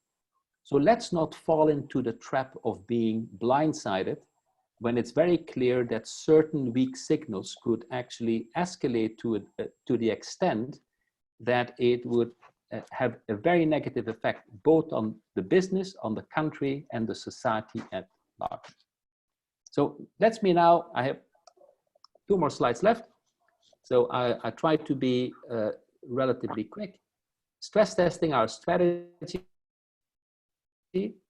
On the left-hand side, well, what we see here is that the world was very ill prepared. Bill Gates said, and also the World Economic Forum Global Risk Report, a pandemic could happen. We didn't know when or where, but the world was not prepared for it. That's number 1. Number 2 is that the old oil endgame is being accelerated independent of the scenarios. That's something we found. And that, of course, is going to have implications for Kazakhstan. The crisis is going to transform many aspects of life. Global supply chains, the last point here, are being reconfigured, and digital transformation of manufacturing, including digital manufacturing, is happening and probably being accelerated as well. However, there are bigger risks looming on the horizon. Despite the devastating impact on people's health and the economy, what is looming on the horizon is a full-fledged climate crisis. This is of a magnitude 10, 20, 50 times bigger than what we are seeing right now. Because a climate crisis and the current pandemic share a number of common things, which the global financial economic crisis did not. And what is that? Simultaneous exogenous shocks to supply and demand, disruption of supply chains, and global transmissions and amplification of mechanisms. And then I would like to use a quote here from McKinsey. They argue, and that was only a few weeks ago, that investment in climate resilient infrastructure and the transition to a low carbon future can drive significant near-term job creation, which is definitely needed, but also increase economic and environmental resiliency. So we need resiliency in the economy, but also environmentally. We're therefore confident, but we don't want to be complacent, that our mission and strategic directions to focus on the sustainable economic development of Kazakhstan and the region remains valid in a post-COVID-19 world, given that, one, it's affordable, and people may challenge me on that one, and I will address it in a second. It's safe, it's environmentally sound, and resilient. Why do I say affordable? If I would ask the panel here and some of our participants, what are the direct and indirect subsidies that go into the fossil fuel sector? Would you be surprised that according to the IMF, it is $5 trillion or 6% of the global economy? we don't need that much investment to go into building infrastructure for a climate resilient economy. We don't need even half of that. So if we internalize and we switch from subsidies towards investment for the longer term, that's what I mean with affordability. Let me use a conclusion. And I'm a business school professor, and this is leveraged from my research. Since I left the World Economic Forum 2007, so this is now 12 years ago, I run an annual survey with a global group of business people in about 40 countries, and the respondents are 6,200 in total. So it's a big survey. It includes all BRIC countries, all OECD countries, and also it includes Kazakhstan. I say here, Tina, there is no alternative. If we focus on the following 5 things, we will be able to outlive easily not only COVID-19, but also the potential emerging global climate crisis. Number 1 is shared values.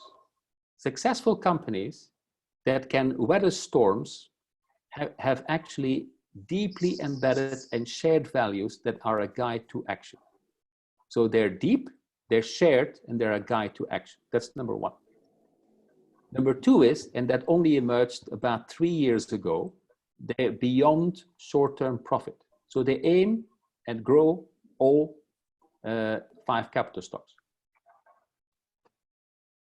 They aim at growing and balancing all 5 capital stocks. Number 3 is they have an experimental mindset at the edges of their market. They continuously innovate, explore new things, and as a result, the risk of being disrupted, even from the outside, is actually quite limited. Number 3 is they have peripheral vision. We all tend to look through our lenses, but we tend to ignore what's in the periphery. And actually, it's in the periphery that we have the weak signals. And the weak signals could be indicators of change.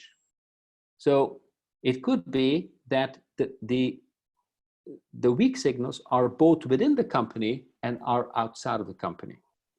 It could be that the weak signals are outside of the country or within the country. So it's not just about company, it's also about country.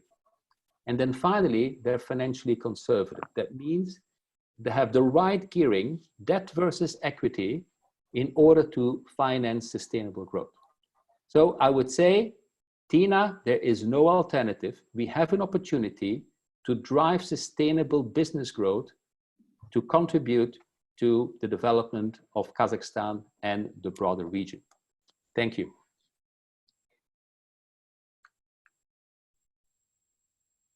Thank you, Professor. Indeed, we now see that the development of AFC is in great strategic hands.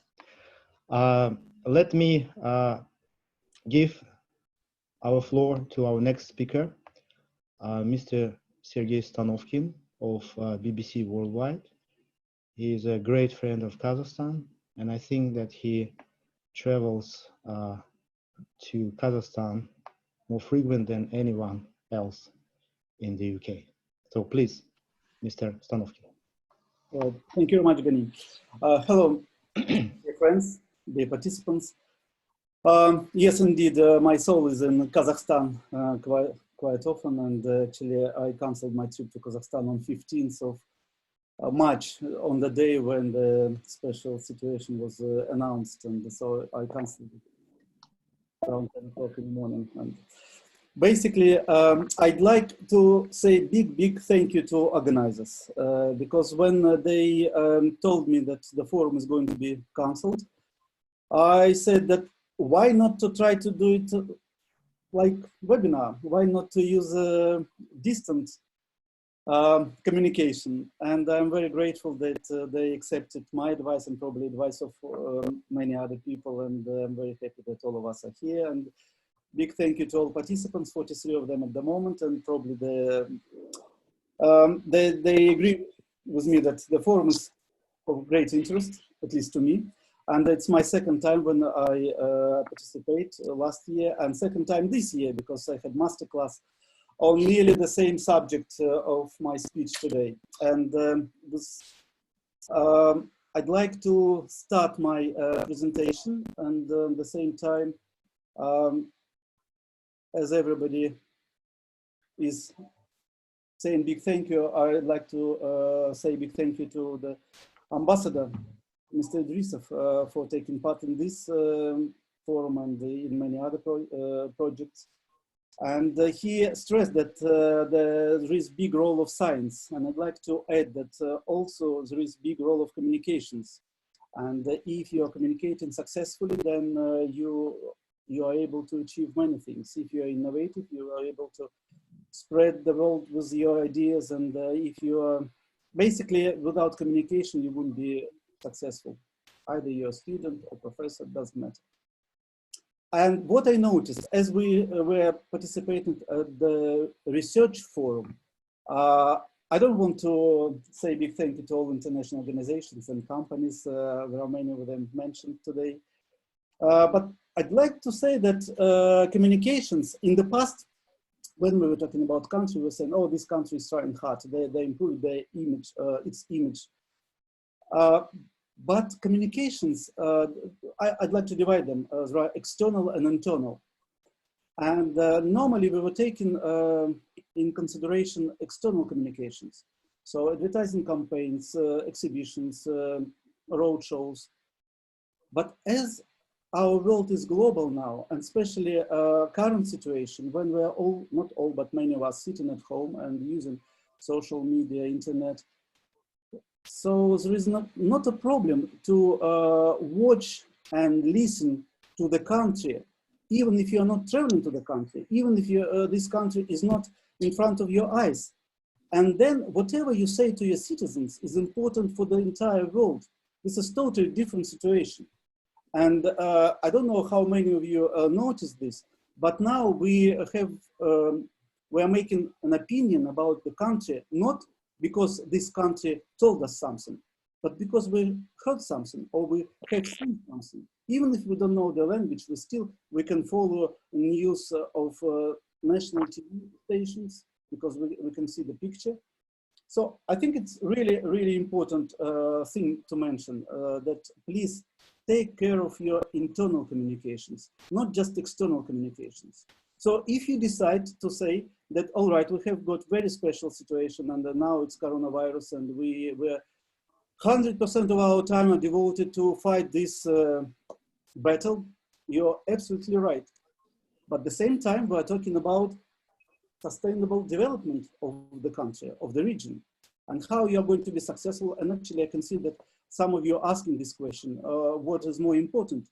Either to take care of the economy of the country, and then not many people will lose their lives. I'm not talking about Central Asia. Central Asia is much more developed than other regions of the world.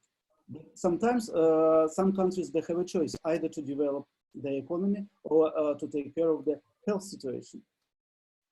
As my colleague just mentioned about World Economic Forum and the rankings, I decided to just to show you the global competitiveness report of the last year, which shows how competitive are countries. And it works both ways. On one hand, you have got stereotype about country, and then the stereotype either helping you or preventing you from successful competition in the world. And at the same time, if you're not competitive, again, this situation is creating stereotype. Are you going to fight these stereotypes, or you are not going to fight these stereotypes? Or if, yes, you decided to do something about your image and the position and the competitiveness report, then you need to use communications. We're happy when we have got the full conference hall, when everybody is there, but when it's empty, the same with your communications. Sometimes you're preparing great content, but you're not choosing the right target audience.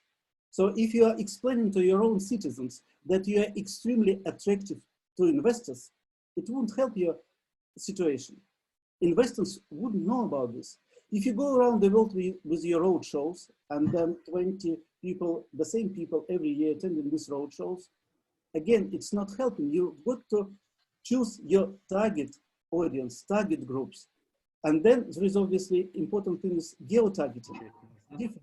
I'm not going to go into details and I'm not going to talk about communications too deep, but what I'd like to mention is media platform. A few of our speakers, they mentioned about trust. We'd like to find, we'd like to trust our partners. We'd like our partners to trust that they trust us.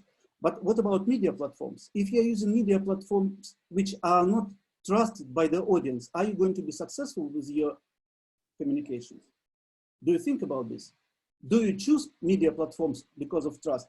And there are other parameters as well. I don't want, again, to go into details, but it's extremely important to choose media platforms. That's in the same way as you choose your food. You're not eating whatever you like, right? You think what you're going to eat, what you're not going to eat. And the same with content. Audience is thinking what to consume, what is not to consume. Why you think that your content should be good for you? It should be better than content of other countries. This is extremely important. Do you compare your own content with content of other countries? Have you seen any advertising spots of other countries? I'm talking to my colleagues who is in charge for investment promotion, for tourism promotion, but you need to promote your country, not just because of investments, not just because of tourists. Any country is looking for talents. Again, previous speakers, it's nice to talk at the end because you can listen to everybody and then you can talk about them as well. So I noticed that everybody, not everybody, but many of us, we were talking about education. Yes, but you're trying to attract the best professors, not any professor who agrees to travel to your country. You need the best professor, so to attract the best students, and then these best students will provide the best innovation for the entire world. And again, I'd like to mention that innovations, that it's not regional thing, it's global. So if it's global, you've got to communicate globally, but it depends on how you're communicating internally within your country. And then another point is, just finishing with content, what I'd like to mention is that it should be good, it should be competitive. Content should be likable, not just by you, your family, your colleagues. It should be likable, but by your target audience. Do you know your target audience? They're different. It's not just the case they speak different language, they live different lives. They watch different TV channels. They use different social media. They have something different in their mind. Do you study them?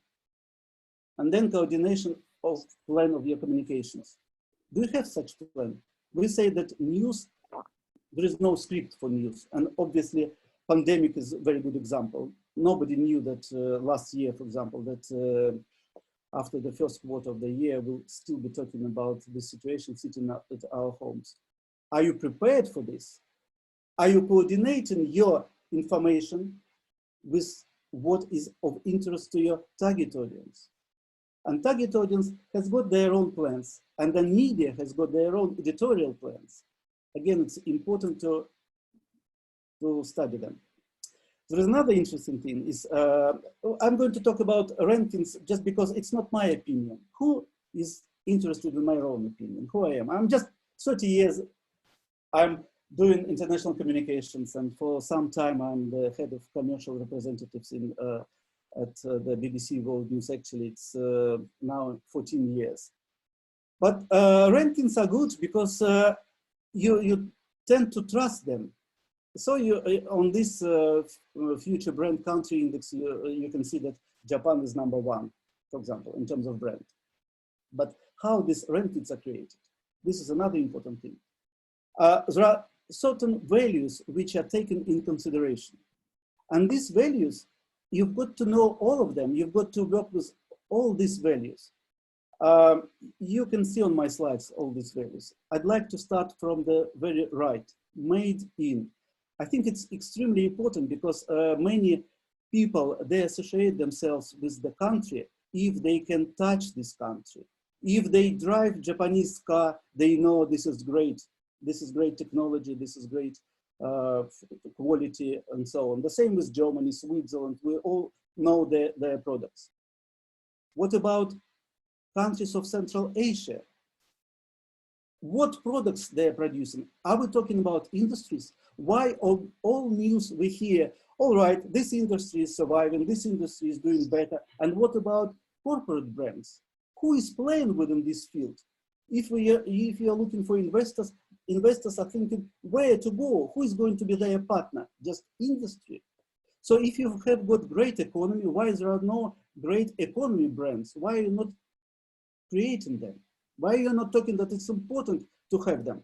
I think it's extremely important. Without this, you won't be able to create successful made-in program. Made-in program is not promotion of just industry.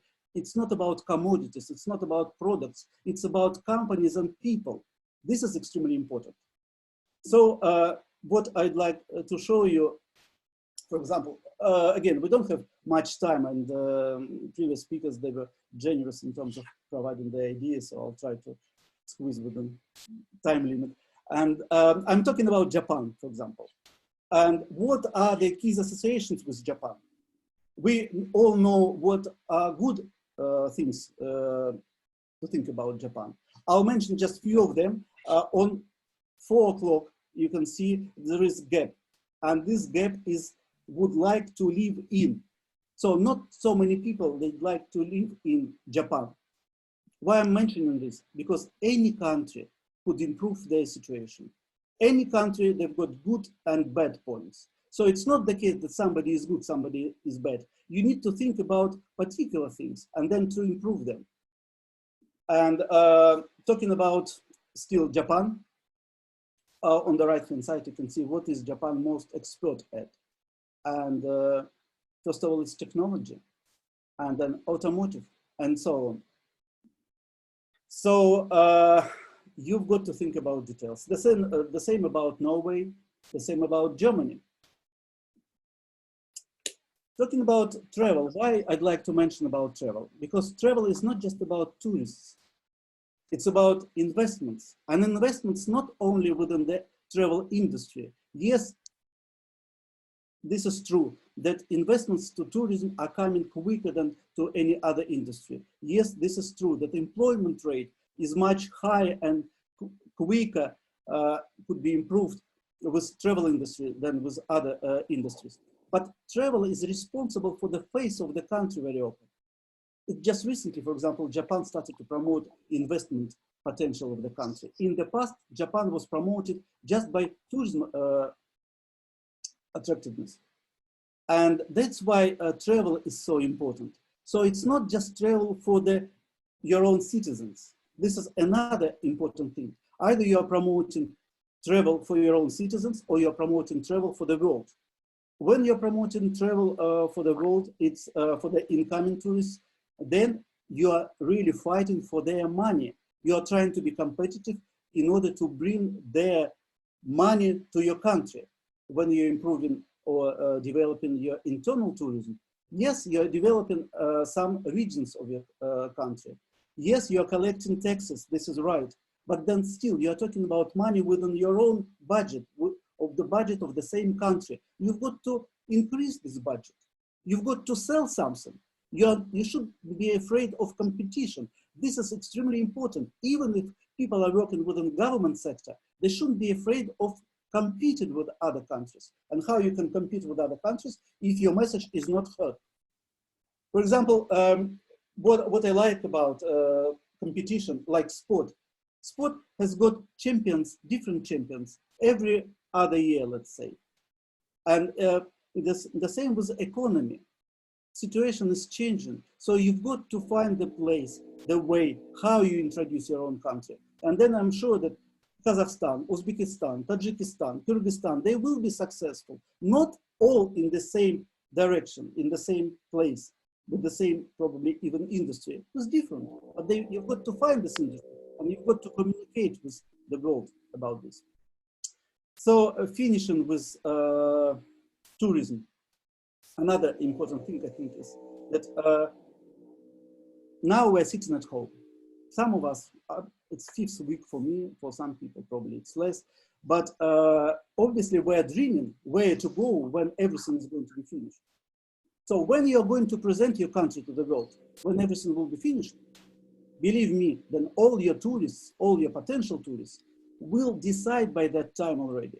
They will go to the country which is in front of them. That's why probably you can see even Azerbaijan, they not even, why I'm saying about even, because Azerbaijan has got huge oil and gas economy, like Kazakhstan. So for oil and gas countries, even like Russia, tourism is not so important. All right, you're talking that tourism is important, but in terms of money, it doesn't give much to the budget. So you are concentrating all your efforts on oil and gas. With Azerbaijan, it's different. They now they've got new promo video, and in this promo video, exactly what they're saying. They're saying now it's the time to think where you will be traveling to the new destinations. And the same with investors. Again, I was really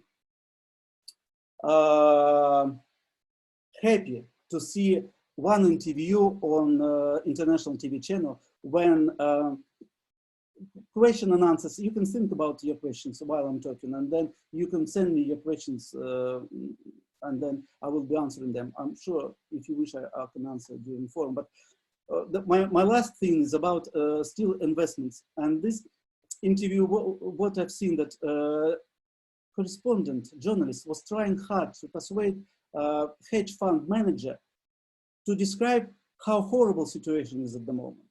That this is coronavirus. You should concentrate on this. You should pay attention to this. And he was saying, look, I'm doing my job. My job is to invest in best, to invest in most reliable, to invest in the future. So I'm just choosing the right place for investments. I'm thinking about the future. So while you're sitting now probably at home, doing social distancing and everything, think about future and don't just think, do something about the future. Probably in the same way as organizers of this forum. They did something, they organized this forum. So I'm very grateful to them and to all delegates and participants. Thank you. Thank you, dear Mr. Stanovkin, for sharing advice as well as highlighting today the role of communications, let it be science, innovations, global partnerships, as well as competition. It's really important. So, dear forum participants, I'm happy to say that Miss Aliya Galimova is back, and she will share with us today her insights. Aliya Kairatовна, мы вас ждем.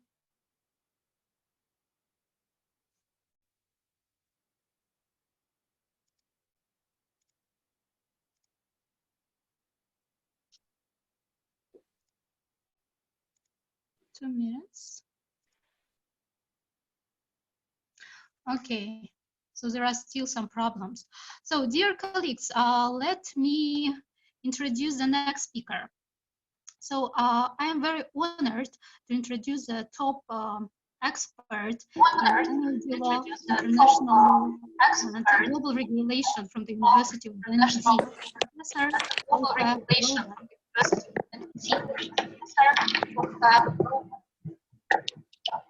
Yes, thank you very much for the kind introduction, Excellency and distinguished guests, and many congratulations to the organizers of this very interesting symposium for having moved this so quickly online. What I want to say is I would like to speak about the situation of, I'm not sure, are you seeing me? Yes, we see you. Yes, we okay. can. Good, thank you. Yes, we see you. Oh, good. Yes, we can. Yes, brilliant. So, yes, as you said kindly, I do teach at the University of Dundee, and the University of Dundee has long-standing ties with Kazakhstan, and particularly the Center for Energy, Petroleum, and Mineral Law and Policy at the university where I am a professor. It has been in operation for more than 40 years, and we have many distinguished alumni from Kazakhstan who are in very powerful positions in your country and have done a great service to it. And it's our great pleasure to be able in this way to help with the education of future leaders in Kazakhstan. What I want to talk about today is really how we have reacted and how we have started and improved and developed our educational offer for in the age of sustainability and for sustainable development, really the theme of today's meeting here. And I think as some of the chats also already indicated, there's great interest in sustainable development, in the role of the sustainable development goals, what they mean for Kazakhstan and other resource-endowed countries, and also what is to be learned about good communication in the field. What I want to say is that as a consequence really of the rise of the concern for sustainability and for effective implementation of the Sustainable Development Goals, as well as the Paris Agreement, the Center for Energy, Petroleum, Mineral Law and Policy, or short CEPMLP, has really started a new type of educational program in sustainability. We call this a Masters of Science. So it's an interdisciplinary degree that teaches students to look at sustainability issues from the angle of several disciplines.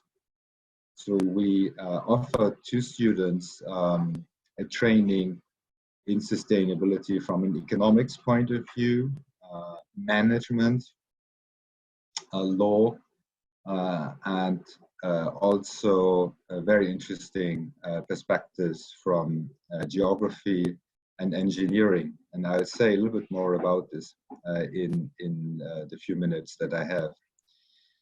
I think as also was already indicated by other speakers, you cannot understand really the challenges or the solutions of sustainability without this type of broader educational offer.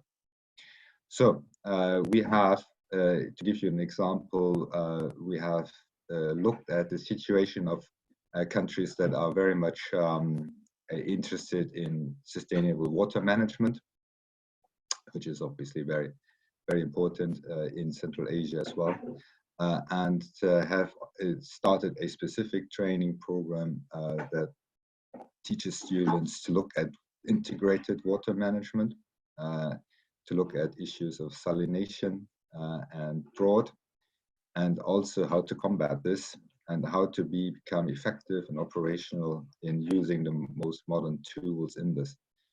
This program is specifically, and I'm very proud of this, specifically international. Students from all over the world take it and learn about these new techniques and in that interdisciplinary perspective. And of course, we also in line with our tradition, really, we have a specific interest in sustainable energy. Now, I realize, and it's very important, of course, that Kazakhstan is using its, and rightly so, its fossil fuel resources and has been very active in developing them. But in addition, one would also want to think about new and renewable technologies. And this is something we are particularly proud of. We offer this as an issue of, again, interdisciplinary perspective. Students coming to Dundee learn about the economics of how to make that operationally efficient, about the management of sustainable energy systems. And I was particularly pleased to also hear again today about the investments that are being made in Kazakhstan and to use its vast solar resources. And finally the law and the economics of it. I think that is something that students that want to be leaders in their field now need to know about, they need to know about economics of it, the management, the law, but they also should have a good grounding in the engineering side of it. So we work closely with our School of Engineering, which has some of the most longest running engineering programs for renewables in the entire UK. And students take the courses from that offer as well. Finally, and that came up again also this morning, mining is increasingly being seen as a challenge for sustainable management. So we offer specific courses. We have always taught mining as one of the leading institutions, but we now look at this specifically from the sustainability issue. And we also look at, and I think that's absolutely critical if you want to run a successful and long-lasting mining industry. And clearly, there will be specific needs for mining, particularly in the electrification of the world economy, and there's a great future for mining, but it should be seen as an opportunity and as a challenge for looking at this in an economic and socially sustainable manner. I think to bring this back to the situation of Kazakhstan, I think there is huge potential for Kazakhstan from the sustainable development angle to really grow and improve its situation, but it will need to build the capacity, and that means specifically the capacity of its young leaders. And that's eventually, and as it came up earlier, also an educational challenge. So Dundee would be most happy to contribute to this, or has been doing this, and will continue to be happy to do this. And that means both for those wanting to come to Dundee and enjoy the international environment here, but also increasingly in an online environment via distance learning. So I think at this point I will probably conclude my remarks. Алия, кажется, вас не включила, потому что у нее видео было отключено. Dear Professor, I think it would be interesting to discuss during roundtable how you these financial mechanisms to finance sustainable development projects in industry, academia, as well as government. So can you say that again? I didn't catch the first part of what you said. So I think it would be interesting to discuss during roundtable discussion how you said this financial mechanism. So I think Dundee is one of the top universities in terms of financing.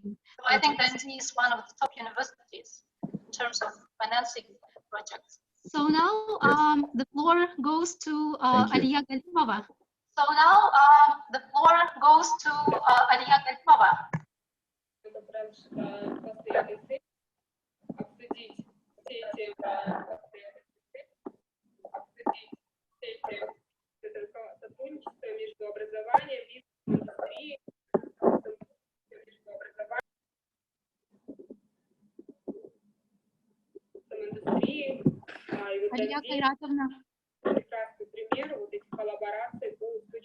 Aliya Kairatовна, вас слышно?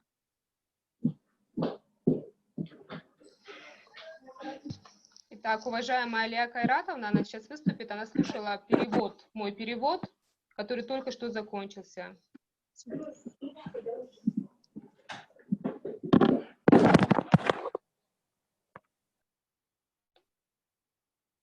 Окей. Добрый день, уважаемые участники онлайн-форума. Мы рады приветствовать всех сегодняшних участников. Проводится в непростых условиях коронавирусной пандемии, но и мы осваиваем и развиваем свои навыки. Наверное, надо поблагодарить вот эту ситуацию, что дает возможность для обучения и возможности общения с разными точками и с разными странами мира. В 2015 году мировое сообщество приняло повестку дня в области устойчивого развития на период до 2030 года и 17 целей устойчивого развития. Цели устойчивого развития, как уже говорилось выше, включены в следующие стратегические документы государства. Это стратегический план развития Казахстана до 2025 года. Это план нации, 100 конкретных шагов по реализации 5 институциональных реформ, 5 социальных инициатив Elbasy и точечные индикаторы по достижению цели устойчивого развития включены в повестку государственного планирования и стратегические планы практически всех государственных органов. В июле прошлого года на политическом форуме высокого уровня по устойчивому развитию в Нью-Йорке Казахстан представил первый добровольный национальный обзор на тему расширения прав и возможностей людей и обеспечения интеграции и равенства, в котором мировое сообщество было проинформировано об усилиях нашей страны по достижению следующих целей ООН. Это 4-я цель – качественное образование, 8-я цель – достойная работа и экономический рост, 10-я цель – уменьшение неравенства, 13-я цель – борьба с изменением климата, 16-я цель – мир, правосудие и эффективные институты, 17-я цель – партнерство в интересах устойчивого развития. Первый добровольный национальный обзор – это документ, который вобрал в себя анализ, оценку состояния и тенденций развития Казахстана на национальном уровне, предложения по формированию, реализации и совершенствованию в этом контексте взаимодействия государства и гражданского общества. Я представляю сегодня Министерство информации и общественного развития. Оно является координатором цели номер 16, в рамках которой функционирует межведомственная рабочая группа. Эта цель, как вы знаете, включает 12 глобальных задач и 23 глобальных индикатора. И нашей задачей мы видели, что как можно больше привлечь в работу этой группы представителей экспертного сообщества и представителей гражданского сообщества, неправительственных организаций. И поскольку главной идеей ЦУР является следование принципу стремления к созданию лучшего будущего для всех, мы понимаем, что важная часть по реализации ЦУР принадлежит участию, вовлечению разных участников. Это и представители НПО, бизнес-среда, экспертное сообщество, СМИ. То есть не только государственные органы должны участвовать в реализации ЦУР, но и все общество должно разделять и совместные действия, и ответственность за реализацию ЦУР в стране. Мы также для того, чтобы привлечь или вовлечь как можно шире институты гражданского общества, у нас есть такая общенациональная площадка, как гражданский форум. Мы в 2018 году этот гражданский форум уже провели по 5 направлениям деятельности того координационного совета, который у нас работает при правительстве по устойчивому развитию. По таким направлениям, как люди, планета, процветание, мир, партнерство. В ходе данной площадки были выработаны рекомендации для центральных и местных исполнительных органов и также для бизнес-сектора по дальнейшей имплементации ЦУР. Здесь мы хотели бы сказать о том, что, как вы знаете, не по всем, с чем мы столкнулись? Столкнулись с тем, что не по всем индикаторам глобальным имеются методологии на сегодня, признанные всеми странами мира или признанные экспертными сообществами стран мира. И в этой связи здесь, я думаю, что важна была бы такая экспертная подпитка или экспертная поддержка по тем индикаторам, по которым ведется работа во всех странах сейчас. Одновременно этот процесс происходит. И я думаю, было бы очень важно здесь, поскольку мы говорим на сегодняшней нашей сессии об усилиях стран Центральной Азии, для этого региона, Центральная Азия, и можно было включить бы Афганистан, да, то очень важно было бы на регулярной основе, на постоянной основе, во-первых, координировать усилия не только государственных органов, но и гражданского общества, институтов гражданского общества, и сверять свои шаги по методологической части и конкретно по реализационной части. Мы готовы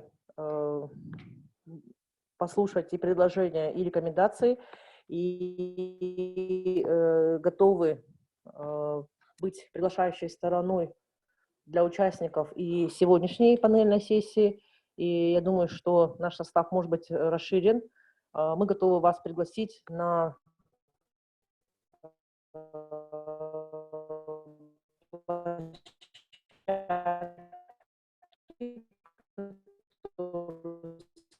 состояться у нас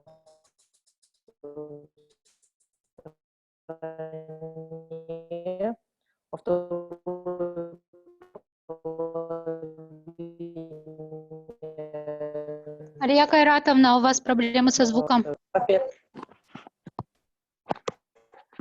Так.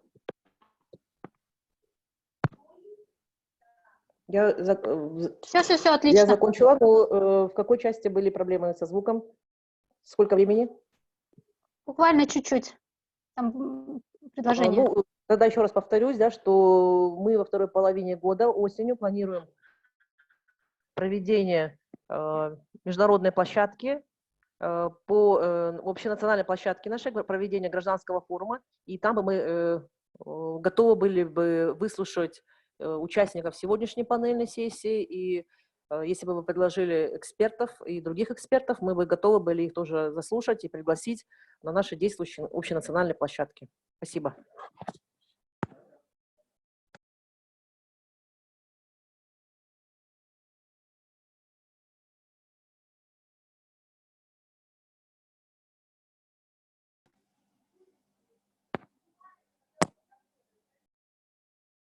Большое спасибо, уважаемая Алия Кайратовна, за ваше выступление.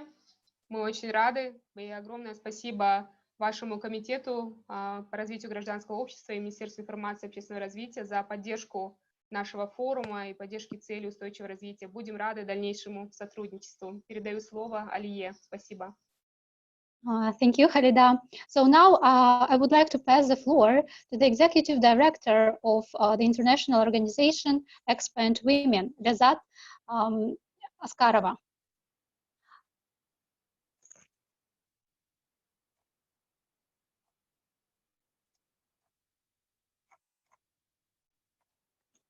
Включить звук. Так, меня слышно и видно? Вас слышно и видно.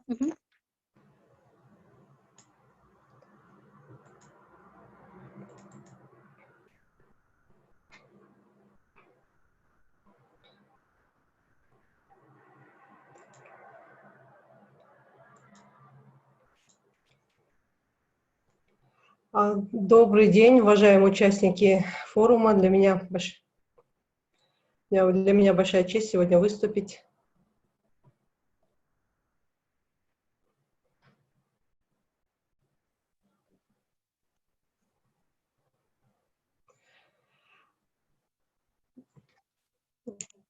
Вас не слышно. Так, слышно меня. Меня слышно? Да.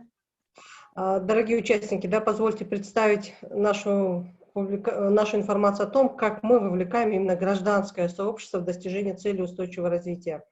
В прошлом году мы создали так называемый общественный институт «Лидеры ЦУР-2030» в Казахстане, и мы развиваем такое горизонтальное вертикальное партнерство, и мы по-своему персонализировали цели устойчивого развития. Инициаторы этого института мой непосредственный руководитель Салтанат Рахимбекова, она является председателем коалиции за зеленую экономику. является членом многих национальных советов при президенте РК. В общем, известный наш зеленый лидер страны. И когда она сказала, ну, цели устойчивого развития, они 14 целей, они такие вот зеленые, то есть связаны с экологией, зеленой экономикой. Лично я, как руководитель 2 женских НПО, считаю, что достижение целей устойчивого развития невозможно без женщин, потому что все цели, наверное, они гендерно связаны, гендерно ориентированы, потому что половину человечества составляет, конечно, женщины. Ну и, конечно, сама программа целей устойчивого развития, она рассчитана на именно молодежь. Поэтому без активного участия молодежи мы такое лучшее будущее построить не сможем. Конечно, мы опираемся в своей деятельности на резолюции ООН и на наш добровольный отчет. Даже вот 2 цифры с национального отчета говорят о том, что нам есть над чем работать. Например, то, что сельская бедность в 2,7 раза больше, чем городская. И ЦУР-6, чистая вода, к сожалению, качество воды у нас за последние 8 лет снизилось в 4 раза. И это нас, скажем, как минимум огорчает и ставит новые задачи. Ну и в начале этого года ООН обратился ко всему человечеству с призывом, что каждый из нас может сделать глобальные цели своими. И, наверное, вот этот призыв, он оказался для нас самым таким ярким, призывным. И мы еще раз уверились в том, что мы идем просто правильно.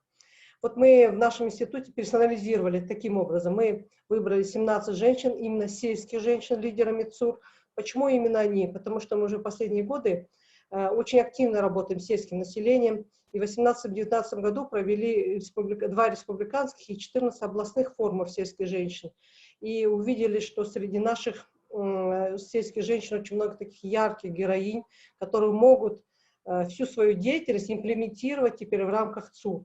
Конечно, для них это было сложно. Как это так? Могу я стать лидером ЦУР? Но с каждой из них мы говорили, разговаривали. Сегодня большинство из них уже видят себя такими яркими лидерами ЦУР. Они рассказывают об этом, на своих социальных страничках пишут об этом и так далее.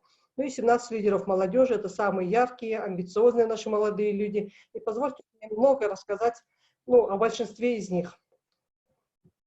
Например, ЦУР номер 1 Светлана Маутеева, это Западно-Казахстанская область, у нее уже больше 20 лет существует крестьянское хозяйство, и сегодня она более 200 человек обеспечивает работой, бесплатным жильем и полным соцпакетом. Яркий пример того, как можно бороться с нищетой.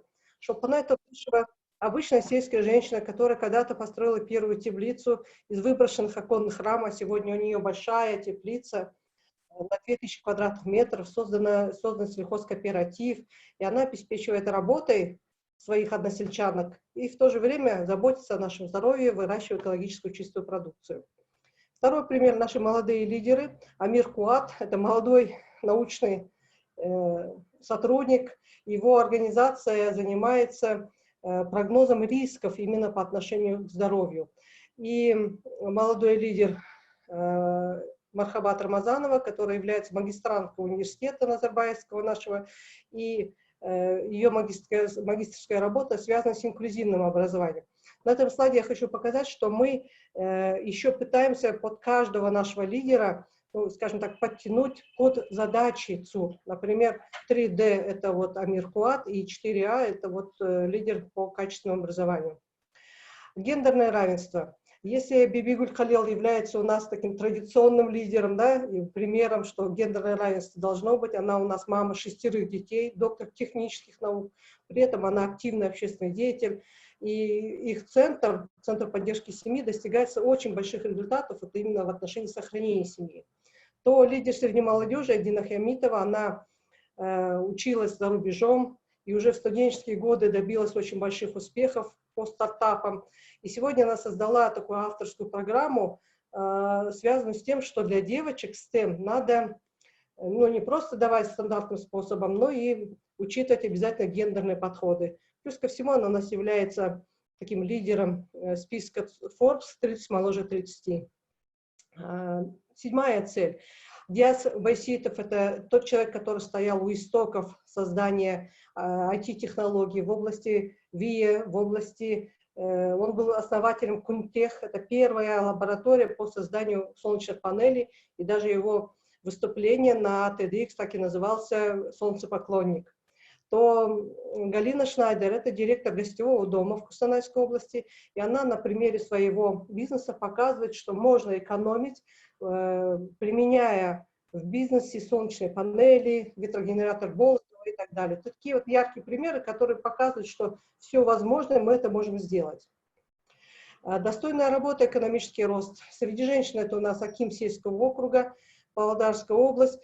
Смотрите, там цифры, значит, из 628 трудоспособного населения в этом селе 90% имеют достойную работу и, значит, имеют экономический рост. Почти все земли этого сельского округа, они находятся в имеют прямое сельхозназначение. Именно Аскеров — это молодой человек, которого знает тоже вся наша страна. Он основатель школы социального предпринимательства, обучает в своей школе не только людей, ну, скажем, обычных людей, но создает рабочие места, посмотрите, в психиатрической больнице, в наркологии и так далее. Он является у нас амбассадором по социальному предпринимательству. Этим статусом его наградил наш президент. Уменьшение неравенства. Ирина Зайцева, она является руководителем частного дома милосердия, в котором находятся люди преклонного возраста, люди с психическими отклонениями здоровья, но она делает все, чтобы эти люди были адаптированы в обществе. Таким образом, говорит о том, что неравенство можно сделать, снизить на маленьком локальном уровне, в маленьком селе. Амир Сулейменов тоже очень такой известный у нас в стране молодой человек, который по воле случая попал в аварию, но сел на коляску, пока мечтает встать на ноги, и он создал инновационную школу IT-технологий, в которой обучаются люди из социально уязвимых слоев населения, мамочки, которые имеют детей-инвалидов. И он собственным примером говорит, что возможности у нас совершенно, на самом деле, не ограничены, стоит только к этому стремиться. ЦУР-11, устойчивый населенный пункт, еще один аким сельского округа, 500 километров от столицы, создана модель устойчивого развития села, 100 миллионов тенге ежегодно вливается в социальное развитие. Мы сами были в этом селе, удивились, что в селе работает школа тяжелой атлетики. Хлеб там стоит 40 тенге, наверное, многие сегодня удивятся этому, но делается все. И среди молодых девушек у нас есть лидер, тоже молодой лидер. Она в своем маленьком селе Смирново в Северо-Казахстанской области создала фитнес-центр, создала кружки для мамочек, которые сидят дома. И плюс ко всему еще занимается сельским хозяйством. Поэтому мы предложили возглавить еще молодежное крыло нашего Аграрного союза сельских женщин. Вот такие лидеры у нас есть по цели 11. Цель 15. Это уникальный случай у нас в Казахстане. Галина Брауэр и ее брат Юрий Гашек в Казахстане создали эко-поселение «Родная земля». И 10 семей уже там живут, и они посадили 20 тысяч деревьев буквально собственными руками, собственными ногами. И таким образом они говорят, что да, мы можем сохранять нашу природу на маленьком локальном уровне. Сегодня об этом примере знают уже, наверное, многие люди. Борьба с изменением климата. Оксана Волкова-Михальская, она является лидером НПО, женский кризисный центр. И на примере своего кризисного центра они создают зеленые рабочие места, экономят воду, экономят энергию. И в итоге ежегодная экономика бюджетных средств 15 миллионов тенге. Таким образом, она говорит, вот здесь я в маленьком городе Степногорске могу внести свой вклад в борьбу с изменением климата. В Казахстане нет настоящих морей, но есть две проблемы, и по каждой из них борются наши женщины. Заря Шерембетова является директором Барсакельмесского заповедника на территории бывшего острова и на территории Аральского моря. Это очень экстремальная, сложная экосистема, которую пытается восстановить Заря Шерембетова своими действиями. Восстанавливают экосистему, сажают деревья на дне высохшего Аральского моря. Молодой лидер Асель Баймуканова, она у нас такая активная защитница единственного морского эндемика у нас в Казахстане, Асель Каспийского тюленя. Она научный сотрудник, недавно тоже стала эко-амбассадором, и она должна была выехать даже в Америку на большой глобальный форум и выступить там и рассказать о том, что делается в Казахстане по сохранению морских экосистем. 16-е. Молодой лидер Рафаэль Гасанов, выпускник детского дома, создатель ассоциации выпускников детских домов. Он еще является у нас заместителем председателя антикоррупционной компании, тоже очень много делает, чтобы восстановить права не только выпускников детских домов, но и предпринимателей, общественных деятелей и так далее. Алия Апсиметова, этой женщиной мы тоже гордимся. Она мама 9 детей, 7 из которых взяты из детского дома. Таким образом, она говорит, посмотрите, я на своей маленькой семье могу создать устойчивый институт семьи. Кроме этого, она медиаблогер, активная общественная деятельность, защищает сейчас как лидер ЦУР уже права женщин, которые пострадали от насилия и так далее. Вот за свою деятельность она награждена единственная в Казахстане женщина орденом Тюркского мира Мехрибан Ана. Я думаю, что наш достойный лидер, деятельность которого мы гордимся и везде пропагандируем. И даже она в своем послании Казахстану сказала, что ЦУР — это моя новая путеводная звезда. Мы стараемся по-своему их как-то поддержать, вот сделали им такие благодарственные письма, какие-то вот красивые памятные знаки, чествуем, показываем всему миру, что у нас такие вот женщины есть.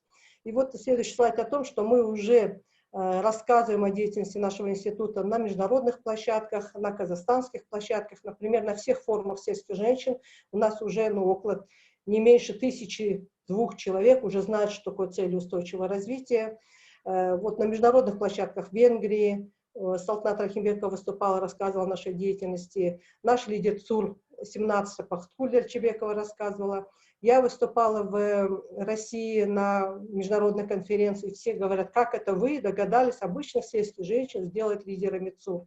И мы это делаем спокойно, тихо, красиво, маленькими шагами, но для того, чтобы каждый человек понимал, что цели устойчивого развития — это не те цели, которые придумал он, а их можно реализовать каждому из нас, сделать их локальными. Вот даже Российская школа устойчивого развития придумала такой термин «глокальный», то есть глобальные цели сделать локальными. И вот, наверное, благодаря нашей деятельности мы в этом году участвовали в конкурсе грантов Центра поддержки гражданских инициатив и смогли выиграть грант по теме вовлечения гражданского общества в реализацию целей ООН в Казахстане. Ну и мы надеемся сейчас очень активно об этом говорить. Все есть на нашем сайте. И вот сегодняшняя конференция тоже повод еще раз рассказать о наших женщинах. У нас очень активный сайт. Мы его стараемся вести на русском и английском языке, в силу наших возможностей. Очень активный аккаунт в социальных сетях, где мы вот такие вот баннеры тоже пишем. Мы объявили в этом году конкурс на лидеров ЦУР среди сельских женщин, открытый конкурс на лидеров ЦУР среди молодежи Казахстана. И вот наши данные, информация о том, что мы делаем и как. И хотела вот 2 слова сказать. Вот выступал у нас профессор из Станкович, да? Становки. Он говорит о том, что нам, Казахстану, нужно создавать свой казахстанский бренд. Вот я в начале презентации не включила это. Сейчас хочу сказать, что наша организация Expo Woman — это тоже новый бренд, который объединяет глобальные инициативы женщин по всему миру. Организация была создана в 2015 году, когда ясно было, что Казахстан будет проводить Экспо 2017. И уже в том году, в 2015, Казахстан 200 человек, женщин организовали мы для участия в Миланском Экспо, и впервые там провели международный форум сельских женщин. И благодаря нашим усилиям на сайте Международного бюро выставок в Париже есть рекомендация на всех Экспо проводить специальные мероприятия с участием женщин. То есть мы возродили вот эту старую традицию, которая была, когда только Экспо начинались, и надо было, чтобы женщины участвовали для того, чтобы добиться гендерного паритета. А сегодня мы это делаем как бы по-новому. В 2017 году мы очень много организовали мероприятий на нашем Экспо. В 2019 году мы свозили делегацию сельских женщин в Пекин на выставку Пекинскую Экспо, которая была связана с зеленой экономикой, зеленой жизнью. И вот мы планировали в 2020 году, и об этом уже знает у нас и комитет, и казахстанский комиссариат, провести целый ряд мероприятий на Дубайской Экспо. Ну вот, надеемся, что это мы сделаем в 2021 году. Таким образом, мы еще раз доказываем, что цель устойчивого развития можно добиваться на на локальном уровне, и каждый человек может это сделать сам через свою деятельность, через свою профессиональную деятельность, через гражданскую позицию и так далее. Мы большую работу сейчас начали еще с организациями образования, и постепенно будем эту работу дальше продвигать. Вот на этом все. Спасибо.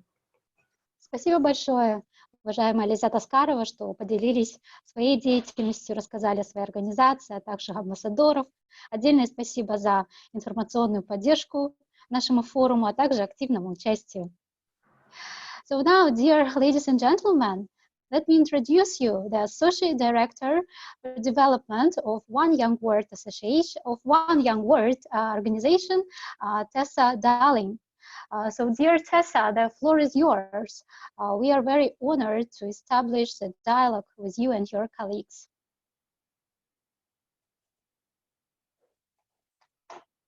Dear Tessa, we cannot hear you.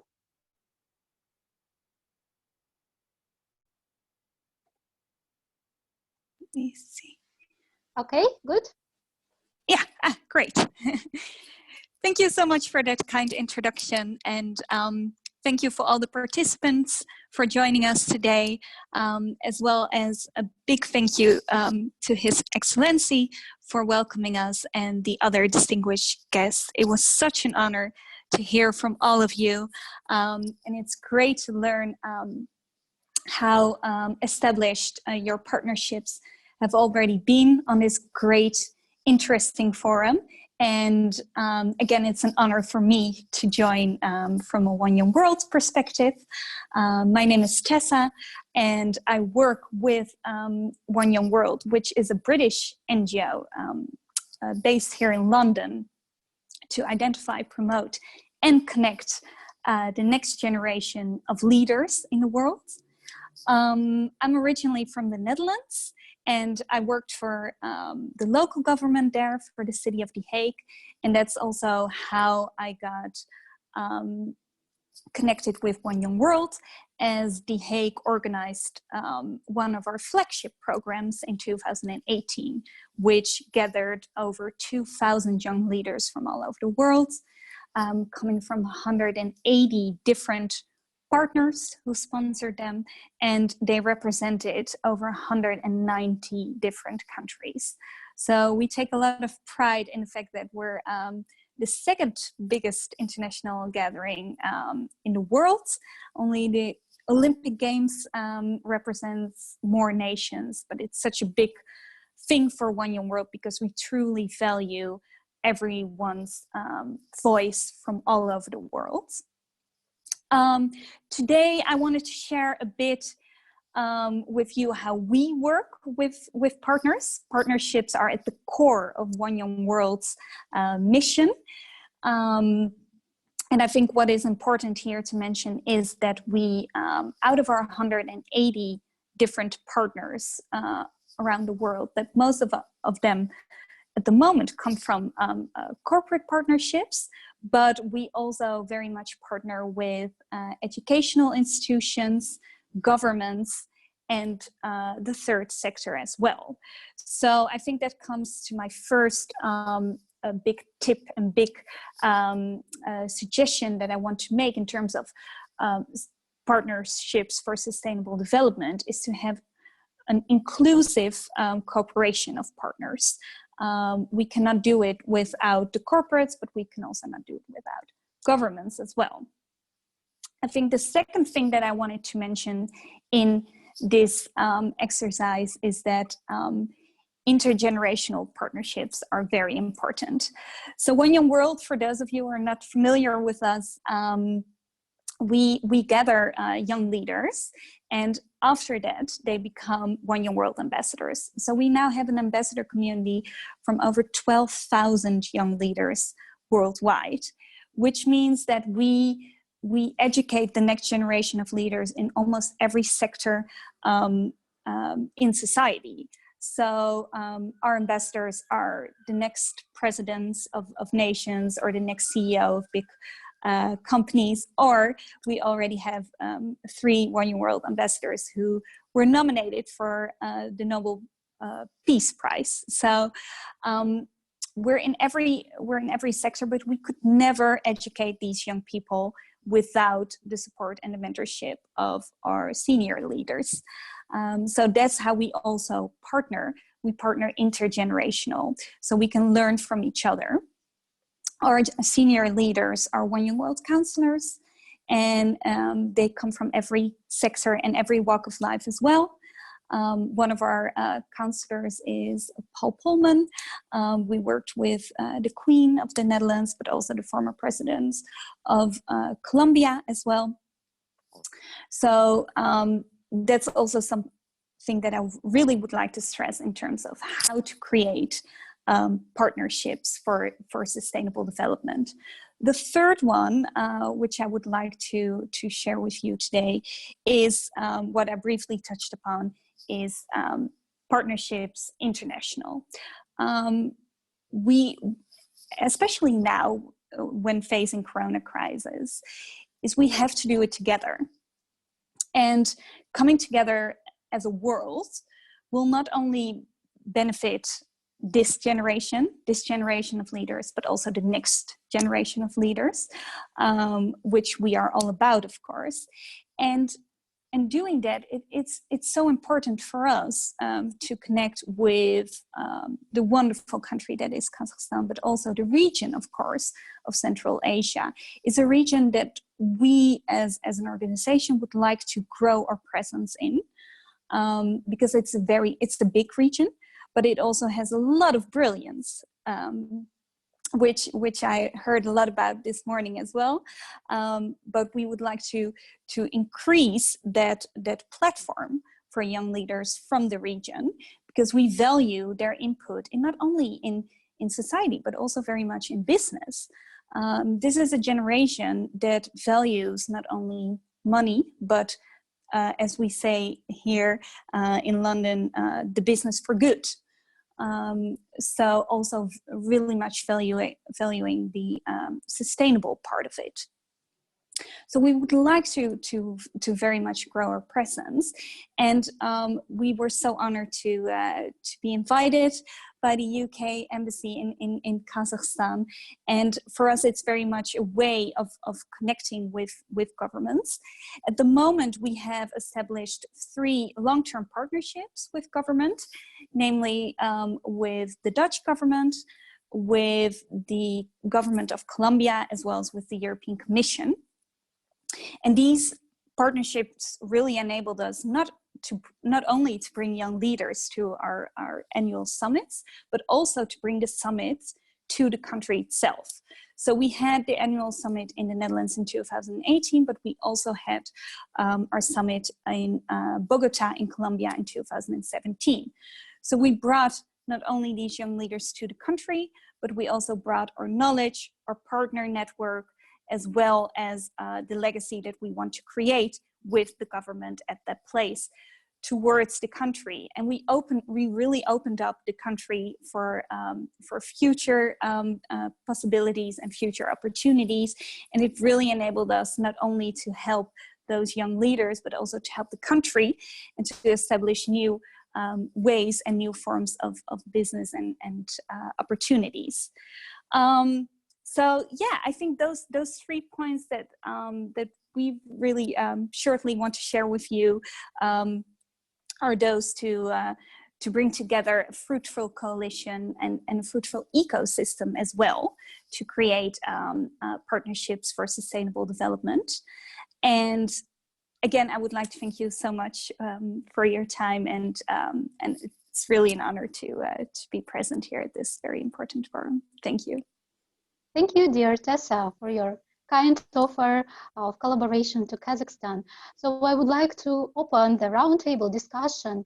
And as we have here several representatives from the financial center, from government, from NGOs, who may share their opinion, how they can lead further this cooperation opportunity with you and your organization. So I would like, somebody would like to share her opinion about the cooperation with the Young One World in Kazakhstan. can I ask the AIFC representative, please, if you are interested? Sure.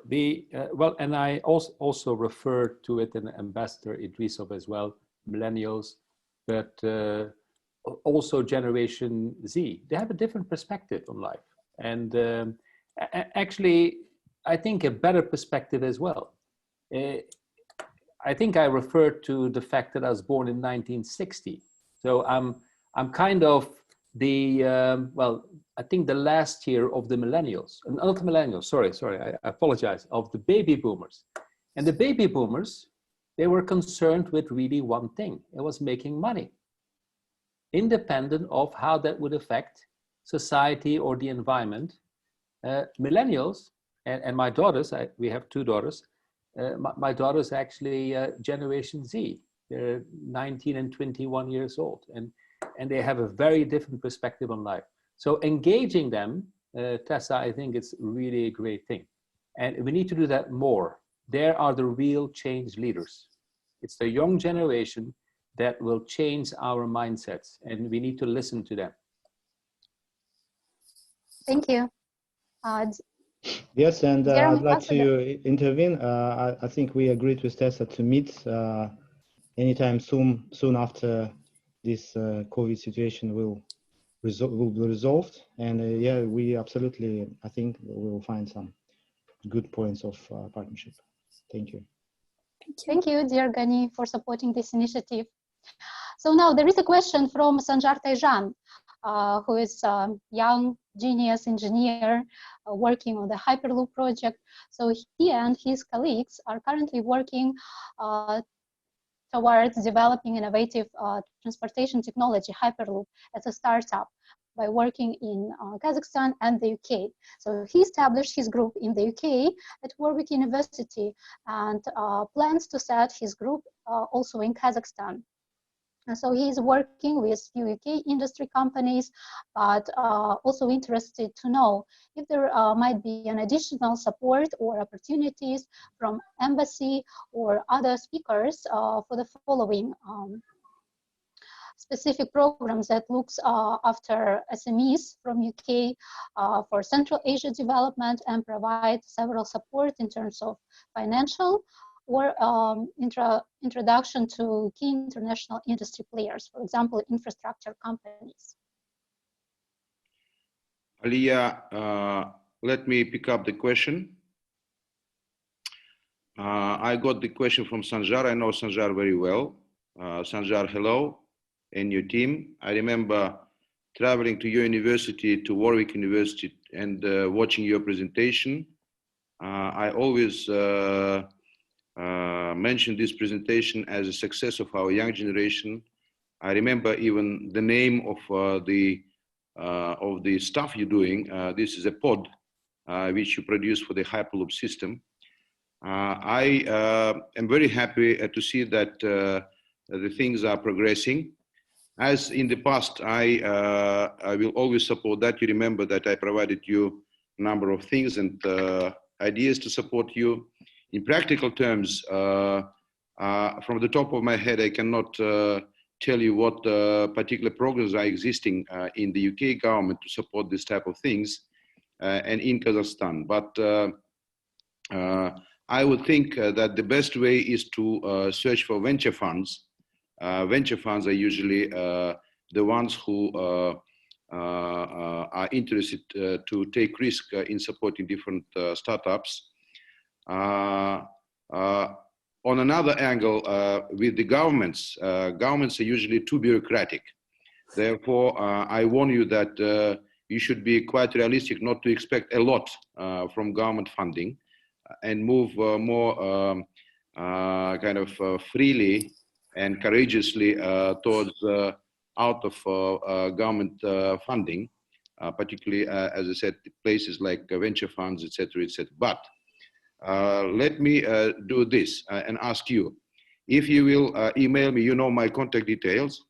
If you will email me the full update where your project is now and formulate specifically what kind of support you need, what are the benefits and arguments you have behind that, I will try to find the best practical ways to talk to my British friends here and with my friends in Kazakhstan and see what can be done in your situation. But I need more specific details and well-formulated requests, because there are different criteria, particularly when it comes to the budget money.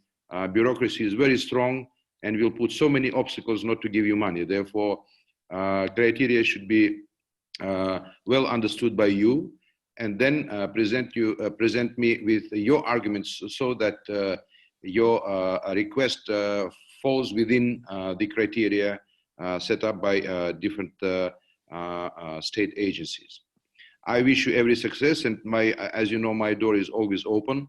My economic group, Anwar Adilbekov, is in touch with you. Therefore, I wish you every success and look forward to receiving an information from you.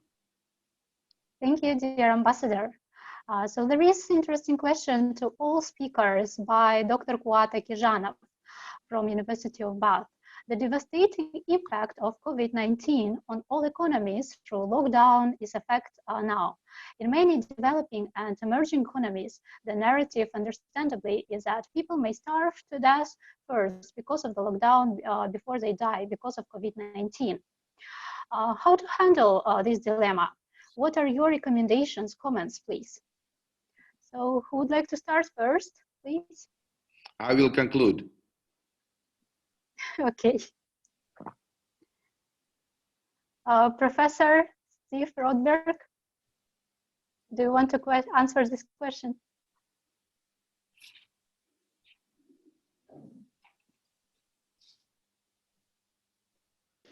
Well, I think this is one of the most difficult questions on a topic that is filled with difficult questions that nobody has good answers for at the moment. So I won't pretend that I can give a useful answer on this subject.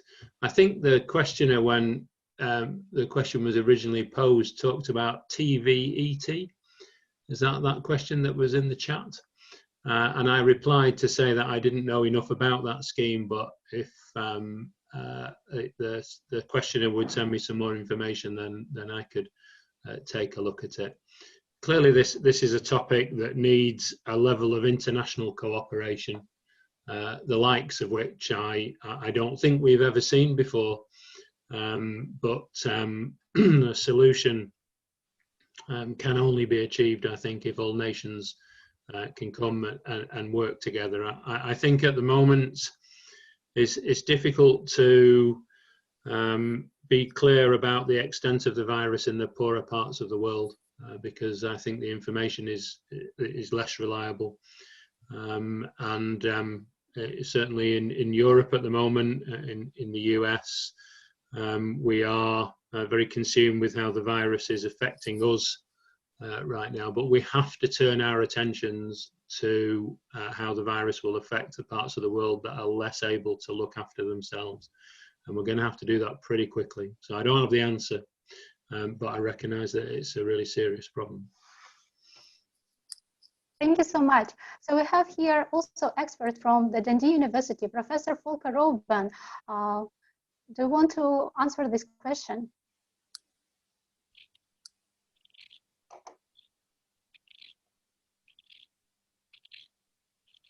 Okay, I think he is off. So let's conclude, dear Ambassador. Yeah, Aliya, thank you. Although I do not possess any scientific titles, let me give you my own humble understanding of the situation. The question formulated by the participant, I forgot the name. Kuat Akijanov. Kuat, yes, is a very pertinent, and of course, this question is at the core of the entire situation we are facing now. Basically, as I said at the beginning, what we establish today and what we see is that the existing concepts, existing institutions, existing governments failed grossly in this very critical situation. Now, hectically, they're trying to revisit and to assess the situation, but I think it's a bit kind of futile. Many things have to be thought well in advance in the past. The topic of today's conference is sustainable development. Sustainable development at the core is the way you have to live today in such a way as to ensure that your kids and grandkids can also live and sustain a decent life and have a bright future. You have to leave them with the resources and with the opportunities to continue life in a decent, sustainable way. That's the essence of the sustainable development. This was well formulated many thousand years ago by Zarathustra, Zoroastrian leader. You know, the core of the Zoroastrian belief is formulated in 3 simple words. Good thoughts go to good words and go to good deeds. This is a formula which sustains the entire existence of the human race. Here, unfortunately, the formula was broken because neither the institutions nor the governments had good thoughts, long-term thoughts. They had only short-term political thoughts, maybe, which were not translated into good words, that is plans and ideas, which obviously couldn't be translated into good deeds. That's why we are facing this critical situation when entire systems are collapsing. Therefore, I think a big answer for the post-coronavirus world will be to make sure that this is well recognized, honestly recognized, that the whole system, whether it is Western or non-Western, is collapsing and not able to answer simple questions. How can one could imagine that the superpower, the United States, would have difficulties in producing ventilators, masks, and protective garments? That's nonsense. This is the superpower. Therefore, I think the formula which we have to look for after post-coronavirus situation is to make sure that with an honest assessment, we have to come up with solutions where the political decision-making should be firmly resting on scientific knowledge. Today, the world is such that political decision-making is very much detached from science and knowledge. So science, as I told in the beginning, is almost like an orphan. It exists in its own bubble. It doesn't relate directly to the decision-making. And now we have to make sure that politicians do their decision-making very responsibly and in a very well-informed way. Therefore, I am taking this coronavirus situation quite seriously, and I'm not sounding alarmist, but I think completely new ways of acting should be coming forth, and science should be coming to the forefront of all the decision making. And at the core of everything lies simple ideas like trust, honesty, and cooperation, true partnership. I gave you the example today of the G20 health ministers meeting, talking and supporting each other, and then not being able to come up with a common text of the final declaration. That's a shame. These are top political decision makers, and at this critical time, they are not able, a group of 20, they're not able to agree with each other. That's a very alarming signal for all of us, and we have to think seriously about that. And once again, why I'm optimistic is because we have you, young generation, who are taking this quite seriously, and I would rather trust my fate into your hands rather than to my own hands. Thank you very much. Thank you, dear Mr. Ambassador. So dear speakers, due to limited time, can I ask you if you have questions to each other?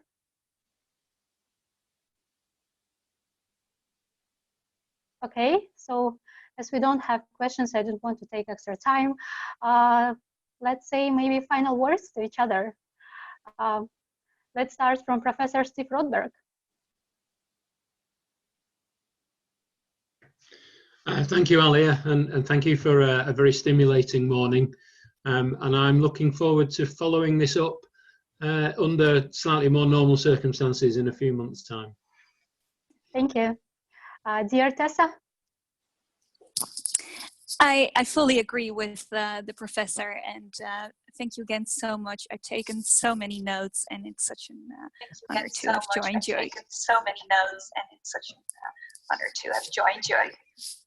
Thank you. Thank you so much. Professor Volker Roban. Thank you so much. Professor Volker Roban. Yeah, let me also join in the thanks for very stimulating contributions, and just again to you and to colleagues to organize this. And I think I want to particularly really throw my weight also behind the comments of the ambassador, because I think this is clearly an issue of testing international solidarity in a way it has never been tested before, and it is essential that, in particular, the G20 engages more active and more cooperatively than it has ever before, and that is across the board, including, of course, the energy situation. So I think that is indeed the key issue, and one of the key takeaways for me from this very stimulating event. Thank you so much. So looking forward to see you in a couple of months in the UK. Thank you so much. So looking forward to see you in a couple of months in the UK, hopefully. Thank you. Mr. Richard Everitt. Mr. Richard Everitt. Yeah, well, just to say thank you very much for including me. I've enjoyed the discussion and look forward to working with you in the years to come. Thank you a lot. So we have Лиза Таскарова. Лиза Таскарова, вы можете, пожалуйста, поделиться последними своими пожеланиями участникам?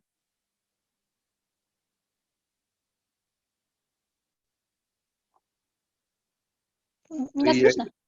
Алия, я потом в конце еще хочу кое-что сказать, хорошо? Да, конечно. Лиза Таскарова.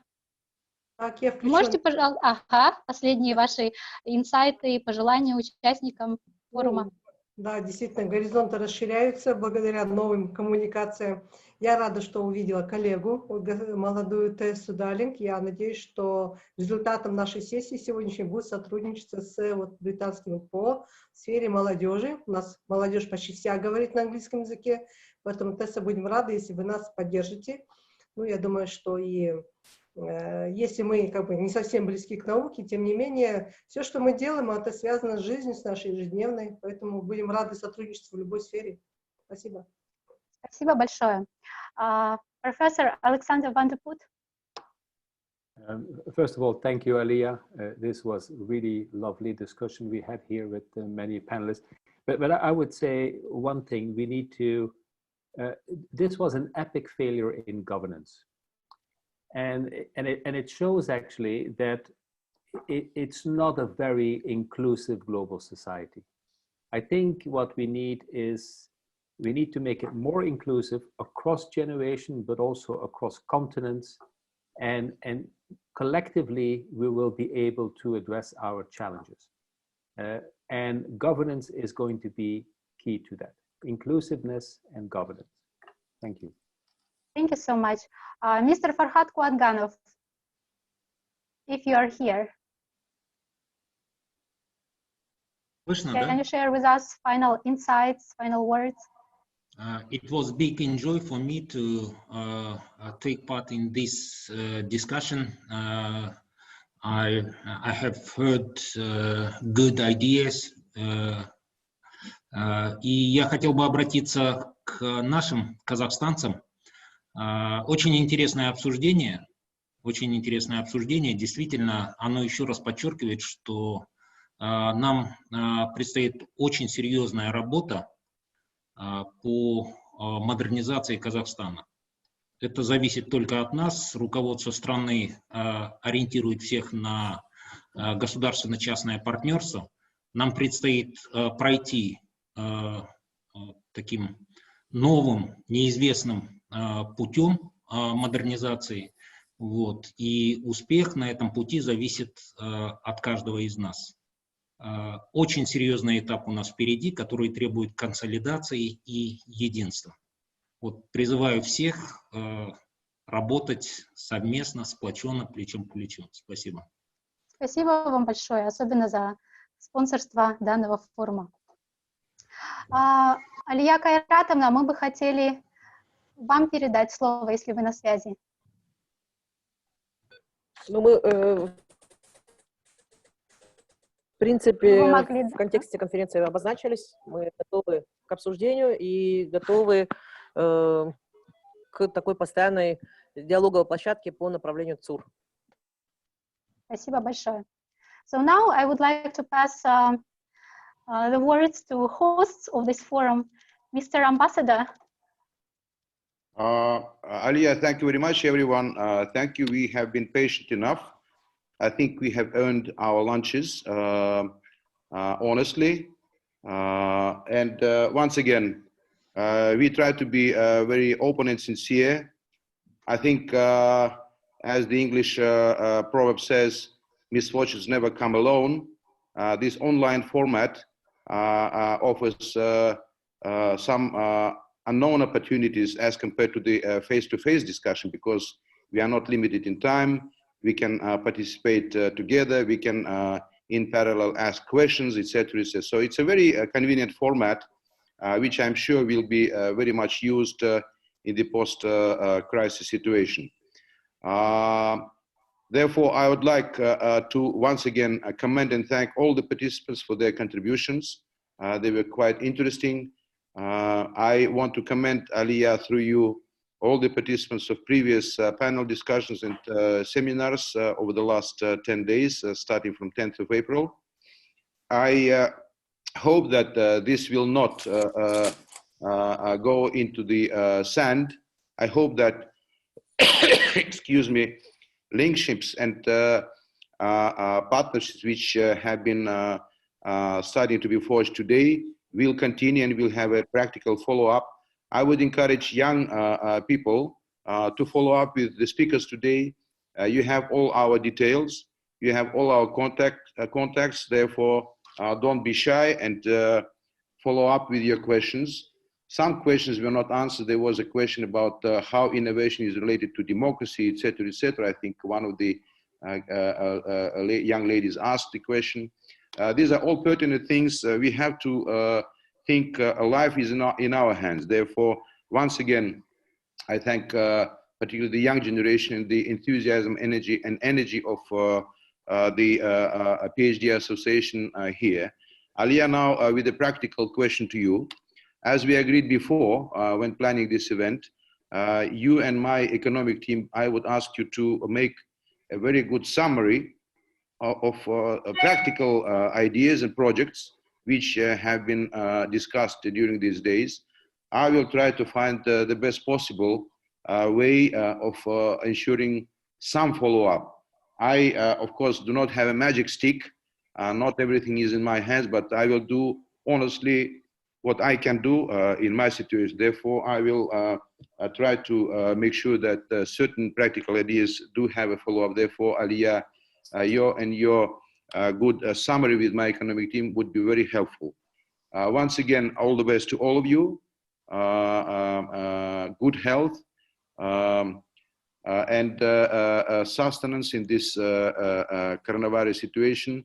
It's a challenge. The nature is trying us, but on the other hand, look from the satellite images of London, Paris, Almaty, or Astana, you will see how our presence at homes improved the environment around those locations. It doesn't mean that we have to stay all the time at home, but we have to find a new balance with the nature, because nature is sending us a very strong signal. We have to listen and understand this signal. I hope that this is the very important conclusion from our forum these days. Thank you very much and wish you all the best. Thank you, dear Ambassador, for your amazing sustainable support over these 3 years and hosting this forum for the third time with us. And now let me give final words to Gani Bikenov, my co-moderator. Yes, just a few words. Thank you, Ambassador, again. Thank you to all participants and speakers. And I have only one really big wish, to see you all, particularly people based in Kazakhstan, to see you all in October here when we'll have physical forum, not physicians, physically, we will have this forum at Loughborough University. So really, we want to see you all there. Thank you very much. Thank you, dear Gani. And now I would like, Richard, do you want to say something?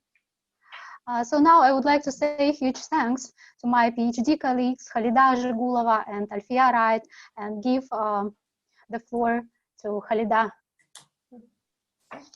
Thank you very much, dear colleagues. Indeed, we are very grateful to all of you for participating in our forum. Our forum initially started with the initiative of just 3 people, Aliya Simbayeva, Alfiya Wright, and just myself. And even though we young researchers, we started this initiative, but we are very grateful that through our continuous negotiations with all of you and discussion of this forum, we are very grateful that all of you supported our initiative, supported this forum, and added a lot. I believe that our forum is a success story that shows that it doesn't matter who you are, where you are located, but if you are really enthusiastic about achieving sustainable development all over the world, you can do anything. There are no limits. Sky is the only limit, as we would say. And I would like to say that let's continue our cooperation and partnership for sustainable development, not only in Central Asia, but globally. We'll be happy to see you all again and cooperate with you in the future. Thank you. Thank you, dear Khalida. Alfiya, can you share with us final words? Thank you, Aliya. Thank you for being our leaders. Thank you for organizing us. And we are here to help you and support all your initiatives. And I would like to thank the Embassy of Kazakhstan in the UK and their team for their great support, and every participant and every speaker and panelist for your time, for bringing up these smart and brave and courageous discussions about sustainable development goals. And I want to believe that our country is going in the right direction. We learned today how many great leaders we have locally, and we just need to hear about them more, so many of us will know and use them as role models to drive and to achieve more for our country and globally for the world. Thank you very much. Thank you, dear Alfiya. And at the end, I would like to say huge thank you to all of you, my PhD colleague, our speakers, our partners, our attendees, and we are not saying goodbye, so we will see you hopefully in October. The situation hopefully becomes better, and wish you all the best.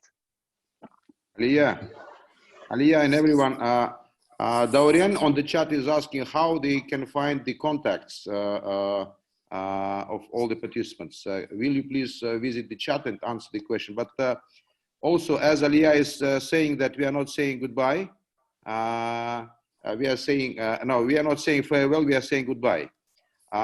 For those who are in London, we plan to have so many events here in London, focusing on Kazakhstan, including the anniversary of Abai, anniversary of Al-Farabi, bring cultural groups, different other performances. Unfortunately, we planned to have a very fantastic Nowruz celebration on the 4th of April. We couldn't do that because of the lockdown, but we are taking all these events to the second half of the year. Abai will be with us. We are publishing the first real publication in English by the Cambridge University of Abai Works and his words of wisdom. We will hope to present this book in London somewhere in October. We will be working with Oxford to celebrate the anniversary of Al-Farabi and so many other things. Therefore, watch our website. You are most welcome at our cultural events to enjoy the beauty of Kazakh history and culture. Once again, thanks to everyone, and let's stay in touch. Thank you so much. So, goodbye, and thank you. Bye-bye. Bye.